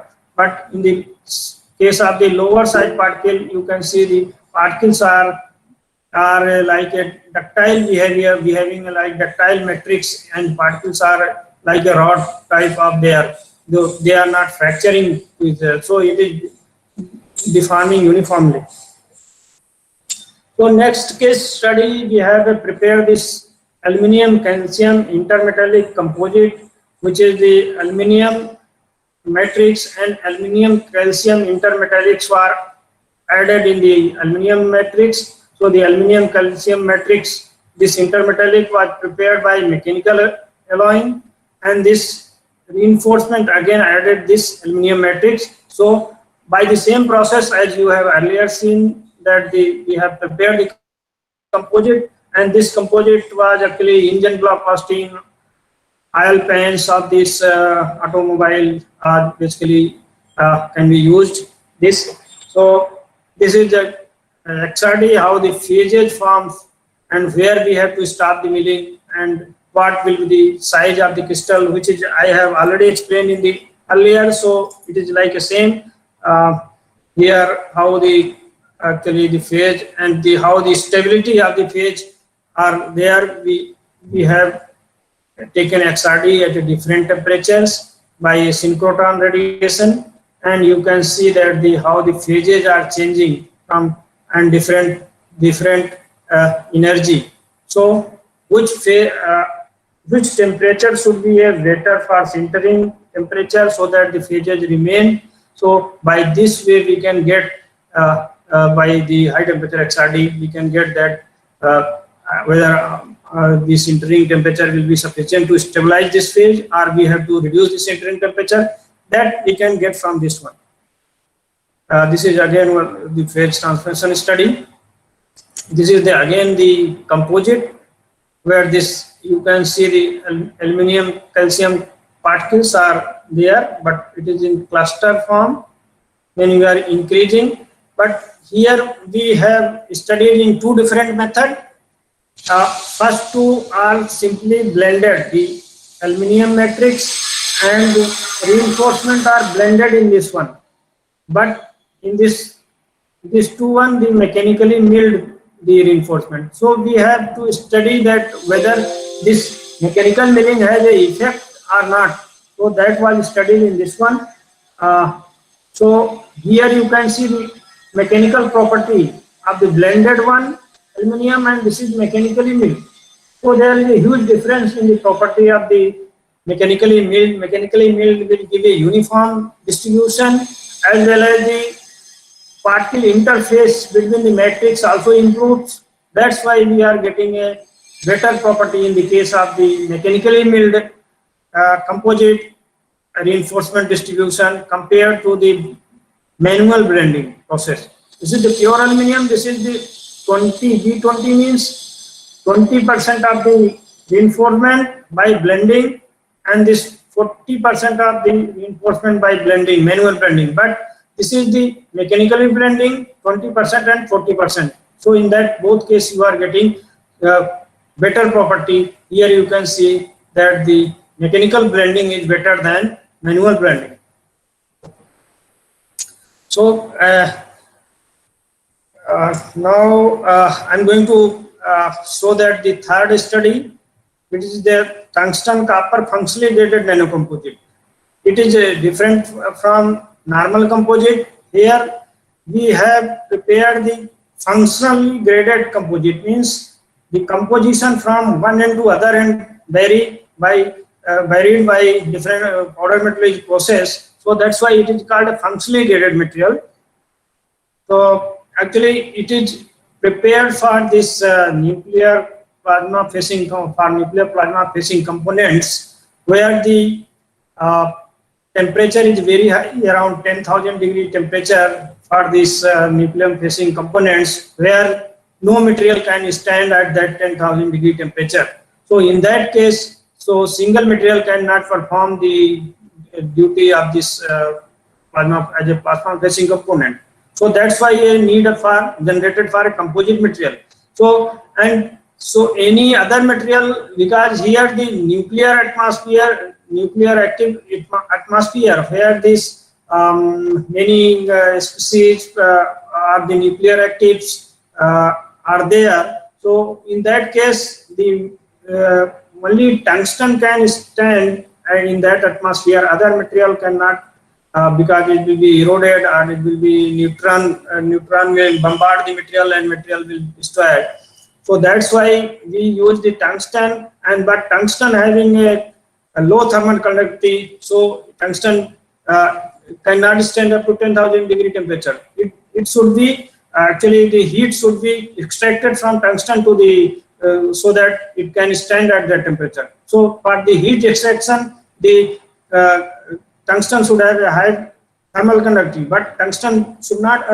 Tungsten has not a high thermal conductivity. That's why here we use a tungsten copper layers, so that this copper can take a heat and it can transfer from coolant side.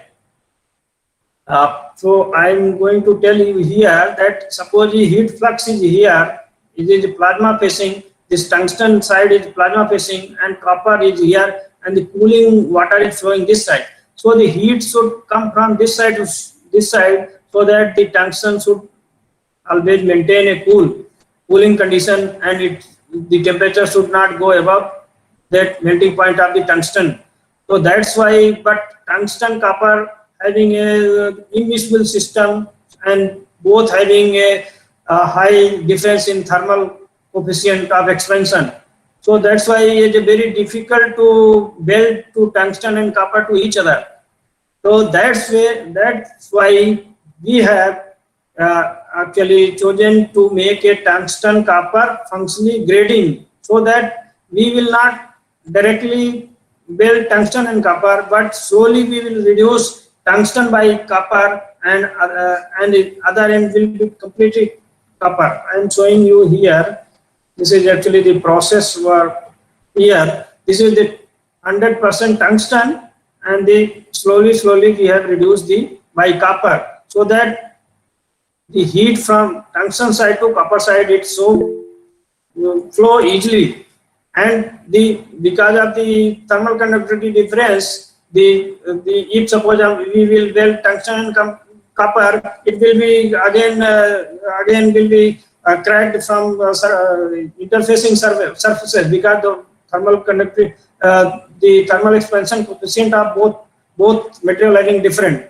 That's why here slowly grading was created, and this is the material, and this was made in the spark plasma sintering setup. Spark plasma sintering was used because in spark plasma sintering, because here is above is a tungsten and the copper. So if suppose we will heat the material, it will be melt the copper, but it not melt the tungsten.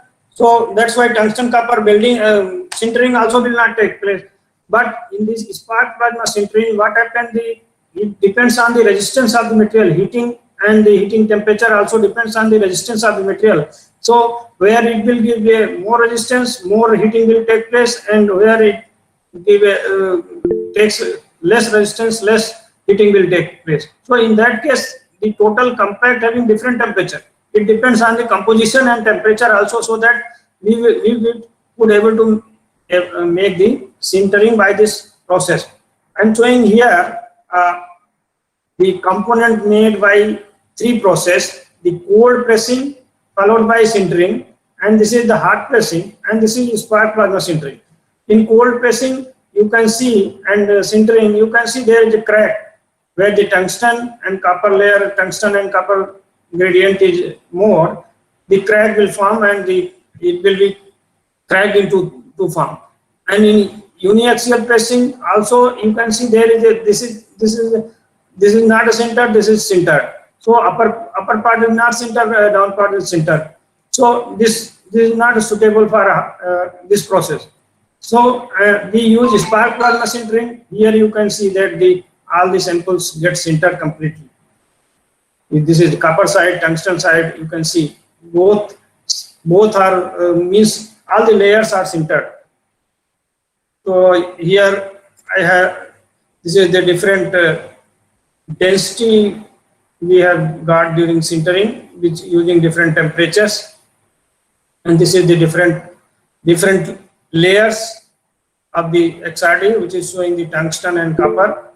It is does not showing, is only the peak height difference, means where tungsten is high, you are getting high tungsten peak, and where copper is high, you are getting high copper peaks.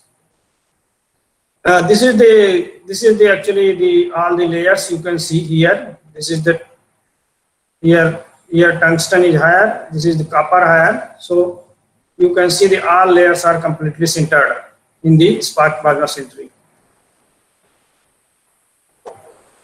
And this is the layers by the microscopy. This is the scanning electron microscopy image. You can see this is the 100% copper. This is tungsten copper. This is tungsten copper. Tungsten copper. Here we are increased the tungsten in this one. Here 100% tungsten, 80%, but 100% layer we have not shown here. So you can see that all the samples are completely sintered. Even you can see the higher image, high magnification images as well. The hardness of the layers are also checked, and you can see this is the copper layer, and this side is the tungsten layer. Here we have increased the tungsten, here 100% tungsten. So the strength wise also, or the hardness, you can see this is the lower hardness, higher, like that, these are increasing. So and after the hardness, you can also not get any layer difference in the delamination in the part of the layers.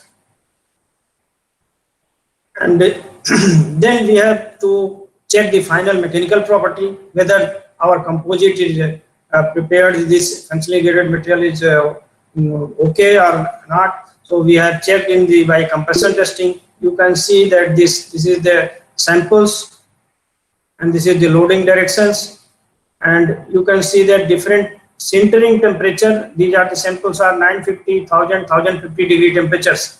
And the 950 degree temperature, you can see there is a cracks in the samples, and here you will not get any cracks. But due to loading, the copper side is deforming. That is usual, where the material is a lowest yield stress of the copper. That's why it is deforming. Here all these, but cracks are forming in this one. So that's why we found that 1000 and 1050 degree temperature will be is better in the spark plasma sintering for this composite. So now I'm going to end here. So just to little summarize the talk, I can say that the lightweight metal matrix composites are a most prominent material, and it has a lot of usage in aerospace and automobile sectors, and day to come where when the automobile and the aerospace sectors, people will find that many parts are made from these composite materials, because it will be reduce the weight, and it will increase the fuel efficiency of this aircraft and other vehicles of the automobile. So that's why there are a lot of research is going in this area, and the industry are very much keen to replace the high weight material with the low weight composite material to reduce the to increase the fuel efficiency of the vehicles. And it is also equally important for this composite material for engineering and other application. But cost-wise, the production is high in case of composites. So this is one of the limitations where the composite are actually not getting much importance or much usage compared to the other simple material where both can perform. So the companies are mostly preferring to the single material, not a composite, where not a critical requirement. So that's why the some process has to be developed, or some continuous research is required to produce a composite with a matching cost as per the single material. And also I have shown the case study of the three materials. This one, the aluminum magnesium composite, aluminum calcium composite, and this tungsten copper functionally graded composite, which shows that the composite can be successfully made as per the property requirement of the components, and the property can be tailored by the changing of the composition, temperature, and different other variables to get the required property. So with this, I thanks for your kind attention, and if any question, so kindly go ahead. Thank you, sir, for a brief introductions. I mean, on this metal matrix composite. I think you have demonstrated it quite elaborately by taking 3 different case studies, and also the different case study for this SEM and XRT. I think the students, those who are working, or the professors, those who are working on this field, will definitely take the advantage from here. Thank you for your slides, sir. And now I request all the participants, those who wants to ask any question, can unmute themselves and ask the questions.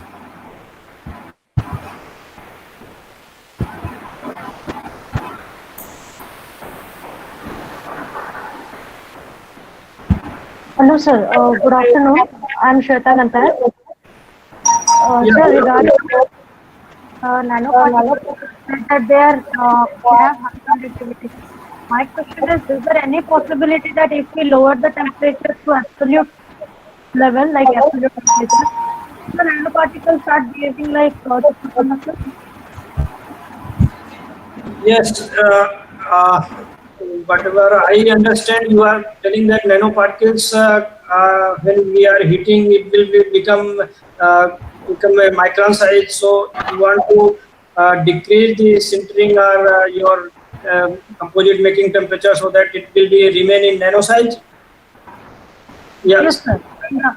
And if the yes, conductivity, how would it affect the conductivity of it? Last part I could not hear. Can you repeat just once again?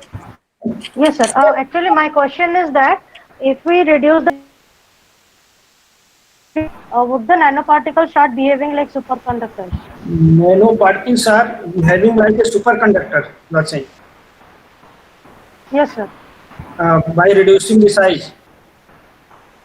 The temperature, sir, working temperature.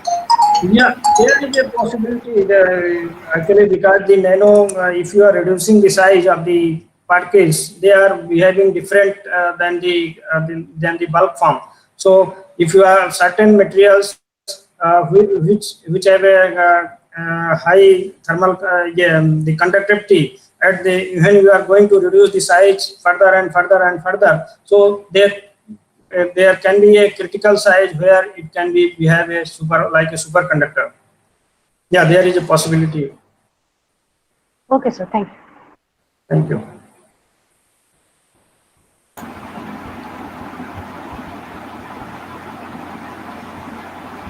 Any other questions from? Excuse me, sir. This is Dr. Jitan Sahu. Good afternoon, sir. Yeah, good afternoon. My question is that if we are considering two material, yes. If you are considering two material which is having of different density, like I Yes. had chosen aluminum and another one is your nanocarbon tube. Yes. So how this can be mixed and composite form? How it can be done? Yeah, very good question. Variation is there. So how it Yes. will be possible to mix up and to get a better composite material? Yes, yes. Actually, the aluminum and carbon nanotubes, you cannot miss easily because both having a high density difference. Aluminum is a higher density compared to the carbon nanotubes. So, if you are mixing, just melting and putting the carbon nanotubes by stirring all these things, it will not mix completely. And somewhere there you will get agglomeration, somewhere it will be floated, and you will get a different distribution of the reinforcement in the matrix. So in this way, there are 2-3 methods. Either you functionalize your CNT with this aluminum, and then you can mix with this aluminum matrix. Either you by say liquid stirring method, whatever you have to do, you melt the aluminum first and then put the CNT in this one and go to just to reduce the temperature below the melting point, so that your aluminum going to a semi-solid state. So in that case, then you start stirring. So there will be actually not a complete liquid of the aluminum. It will be a semi-solid. So some mechanical interlocking will be there in the aluminum, magnesium, aluminum and CNT. So there again still will be some not will be uniform. But then again you increase the further temperature above just 20 to 30 degree melting above melting temperature. Then again you mix it, and then again cool to the semi-solid region, and then like a depends on your how much percentage of the CNT you want to mix it, because you cannot mix a higher percentage of CNT in this one, but lower percentage of CNT you can mix by this process, and then by means going above the melting temperature and fed again down this semi-solid region, and then again just melting and again casting it. So this way you can get a composite which is having a lower volume fraction of CNT. But if you want to increase further of the CNT in this one, then you have to go for a one powder metallurgy process, where you take a aluminum powder and you take a CNT, mix it, and then mechanically mill it, so that you get a uniform mixture, and then you can sinter it by powder metallurgy process. So in that case, your CNT will not go here and here, will not agglomerate it. Okay. Thank you.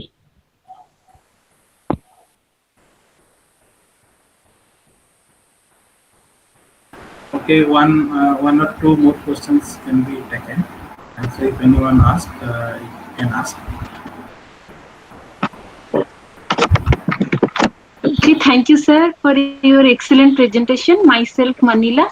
I want three questions need to ask. Yeah. Sir, what is the advantages of cryomilling? Cryomilling in certain cases very much advantageous, where you are, suppose if you are milling the ductile material. In ductile material, it is not by normal milling. You cannot go a size at a certain below certain size, and if you are milling a longer time, you get a more fine particle again agglomerated and become a bigger size. But if you are going for a cryomilling, so you whatever what you are doing, you are decreasing the temperature of your material below at the cryo temperature. So in that case, what happen? Your material ductile to brittle transition below your ductile to brittle transition temperature. So your material will not be a ductile at that cryomilling temperature. It become a brittle. And in the when material will become brittle, then it will be a fracture easily, so that you can get a fine powder very easily with a very low time. Even if you using a non-ductile material also at a cryomilling temperature, so you will where you need a 30-40 hours of milling, you can make a material in 1 hour or 2 hours in cryomilling. So then in that case also advantageous. And in some case where you cannot reduce the size of the in normal room temperature milling of the material, so in that case you have to completely you have to means bound to go to the cryomilling condition. Otherwise you will not get your powder in the fine form, or if you want to go a nano size range. Okay, thank you, sir. The next question is about your case study one. In that case, you said that you had added 7.4% aluminium in Yes. magnesium. Yes. So, what was the reason behind that? Actually, I think your mechanical background, your metallurgy somehow. I'm from, sir, I think you have remembered myself, Manila Malik. From this. Yes, Yes, sir. I'm from metallurgy background. Okay. Then so you know that magnesium phase diagram, magnesium and aluminium. So according to phase diagram, we can go up to maximum 10% of aluminium can be mixed at the temperature of the above 400 degree temperature. But if you are reducing the temperature again to room temperature, then some aluminium will come out from the magnesium, and less than 1% aluminium will be remain in the magnesium because of the solid change of solid solubility range. Yes, sir. Diagram at a room temperature, we can have the aluminium in magnesium less than 1%, and we are adding 7.4% of aluminium. You are saying, but it is possible by powder metallurgy route. By liquid metallurgy route, phase diagram. Our phase diagram is designed for a liquid metallurgy route. So by liquid metallurgy route, whatever is possible, maximum 1%. But here we have done experiment, and we found that 7.4% is the optimum aluminium, maximum aluminium which we can add in the magnesium by this powder metallurgy route. So in that case, some aluminium is going in solid solution, and some aluminium forming intermetallic compound. But intermetallic, if we increase aluminium, suppose 10%, 12%, then intermetallic will be more. So intermetallic, we don't want to increase the intermetallic. Otherwise, intermetallic will form act as a stress razor, and material will crack during your different applications. So in that case, we have to optimize the 7.4%. In that case, some part is going solid solution, some part is forming intermetallic, and intermetallic again refines. So the size is so in the nano size range, so that it not act as a stress razor. It acts as a grain boundary strengthener. So it again increase the strength of the material. But if we are increasing the aluminum above that, then intermetallic will be more, and it will also not refine, and it segregate along the gain boundary, completely compact the gain boundary, and again the material failure become easy. So in this case, we have optimized it to 7.4% maximum, so that we can get a higher strength as well as to reduce the effect of intermetallic. Okay, thank you, sir. So my third question is, you had one slide based on the particle size, effect of particle size. So Yes. how you have chosen that particle size? After milling, you did some you have done some sieving, or what? How Yes, you yes. decided the particle? Yeah. Sieving. Suppose I have taken 100 to 80 micron in that range, plus minus 100 plus 80. So I take two sieve, 100 micron sieve and 80 micron sieve. So in between whatever above the 80 micron sieve and below the 100 micron sieve, that is the range of the particle of the size minus 100 plus 80. And suppose 80 to 40 range, 80 to 40 means 80 micron size sieve and 40 micron sieve. So in between that one is 80 to 40 micron. Minus 20 means whatever last part, minus 20 is very fine, whatever is there. Minus 40, 20 means it may be minus 20, it may be minus 10, minus whatever will be. So by this sieving, we have segregated the different particle size range. Okay, sir. Thank you, sir. Thank you. Okay, thank you, Madam. Thank you, madam, for asking questions and participating in a more friendly way. Hello. So I request any other participant to ask any questions. So if no more questions, then we can stop this question and answer session. And thank you, sir, for participating here. And now I to address this. Thank you, Sandeep. Hello, if no more questions, so then Mr. Sandeep, so I can now thank you for giving this chance to present my work in front of your this audience. So now I can disconnect. Thank you, Dr. Chobeji.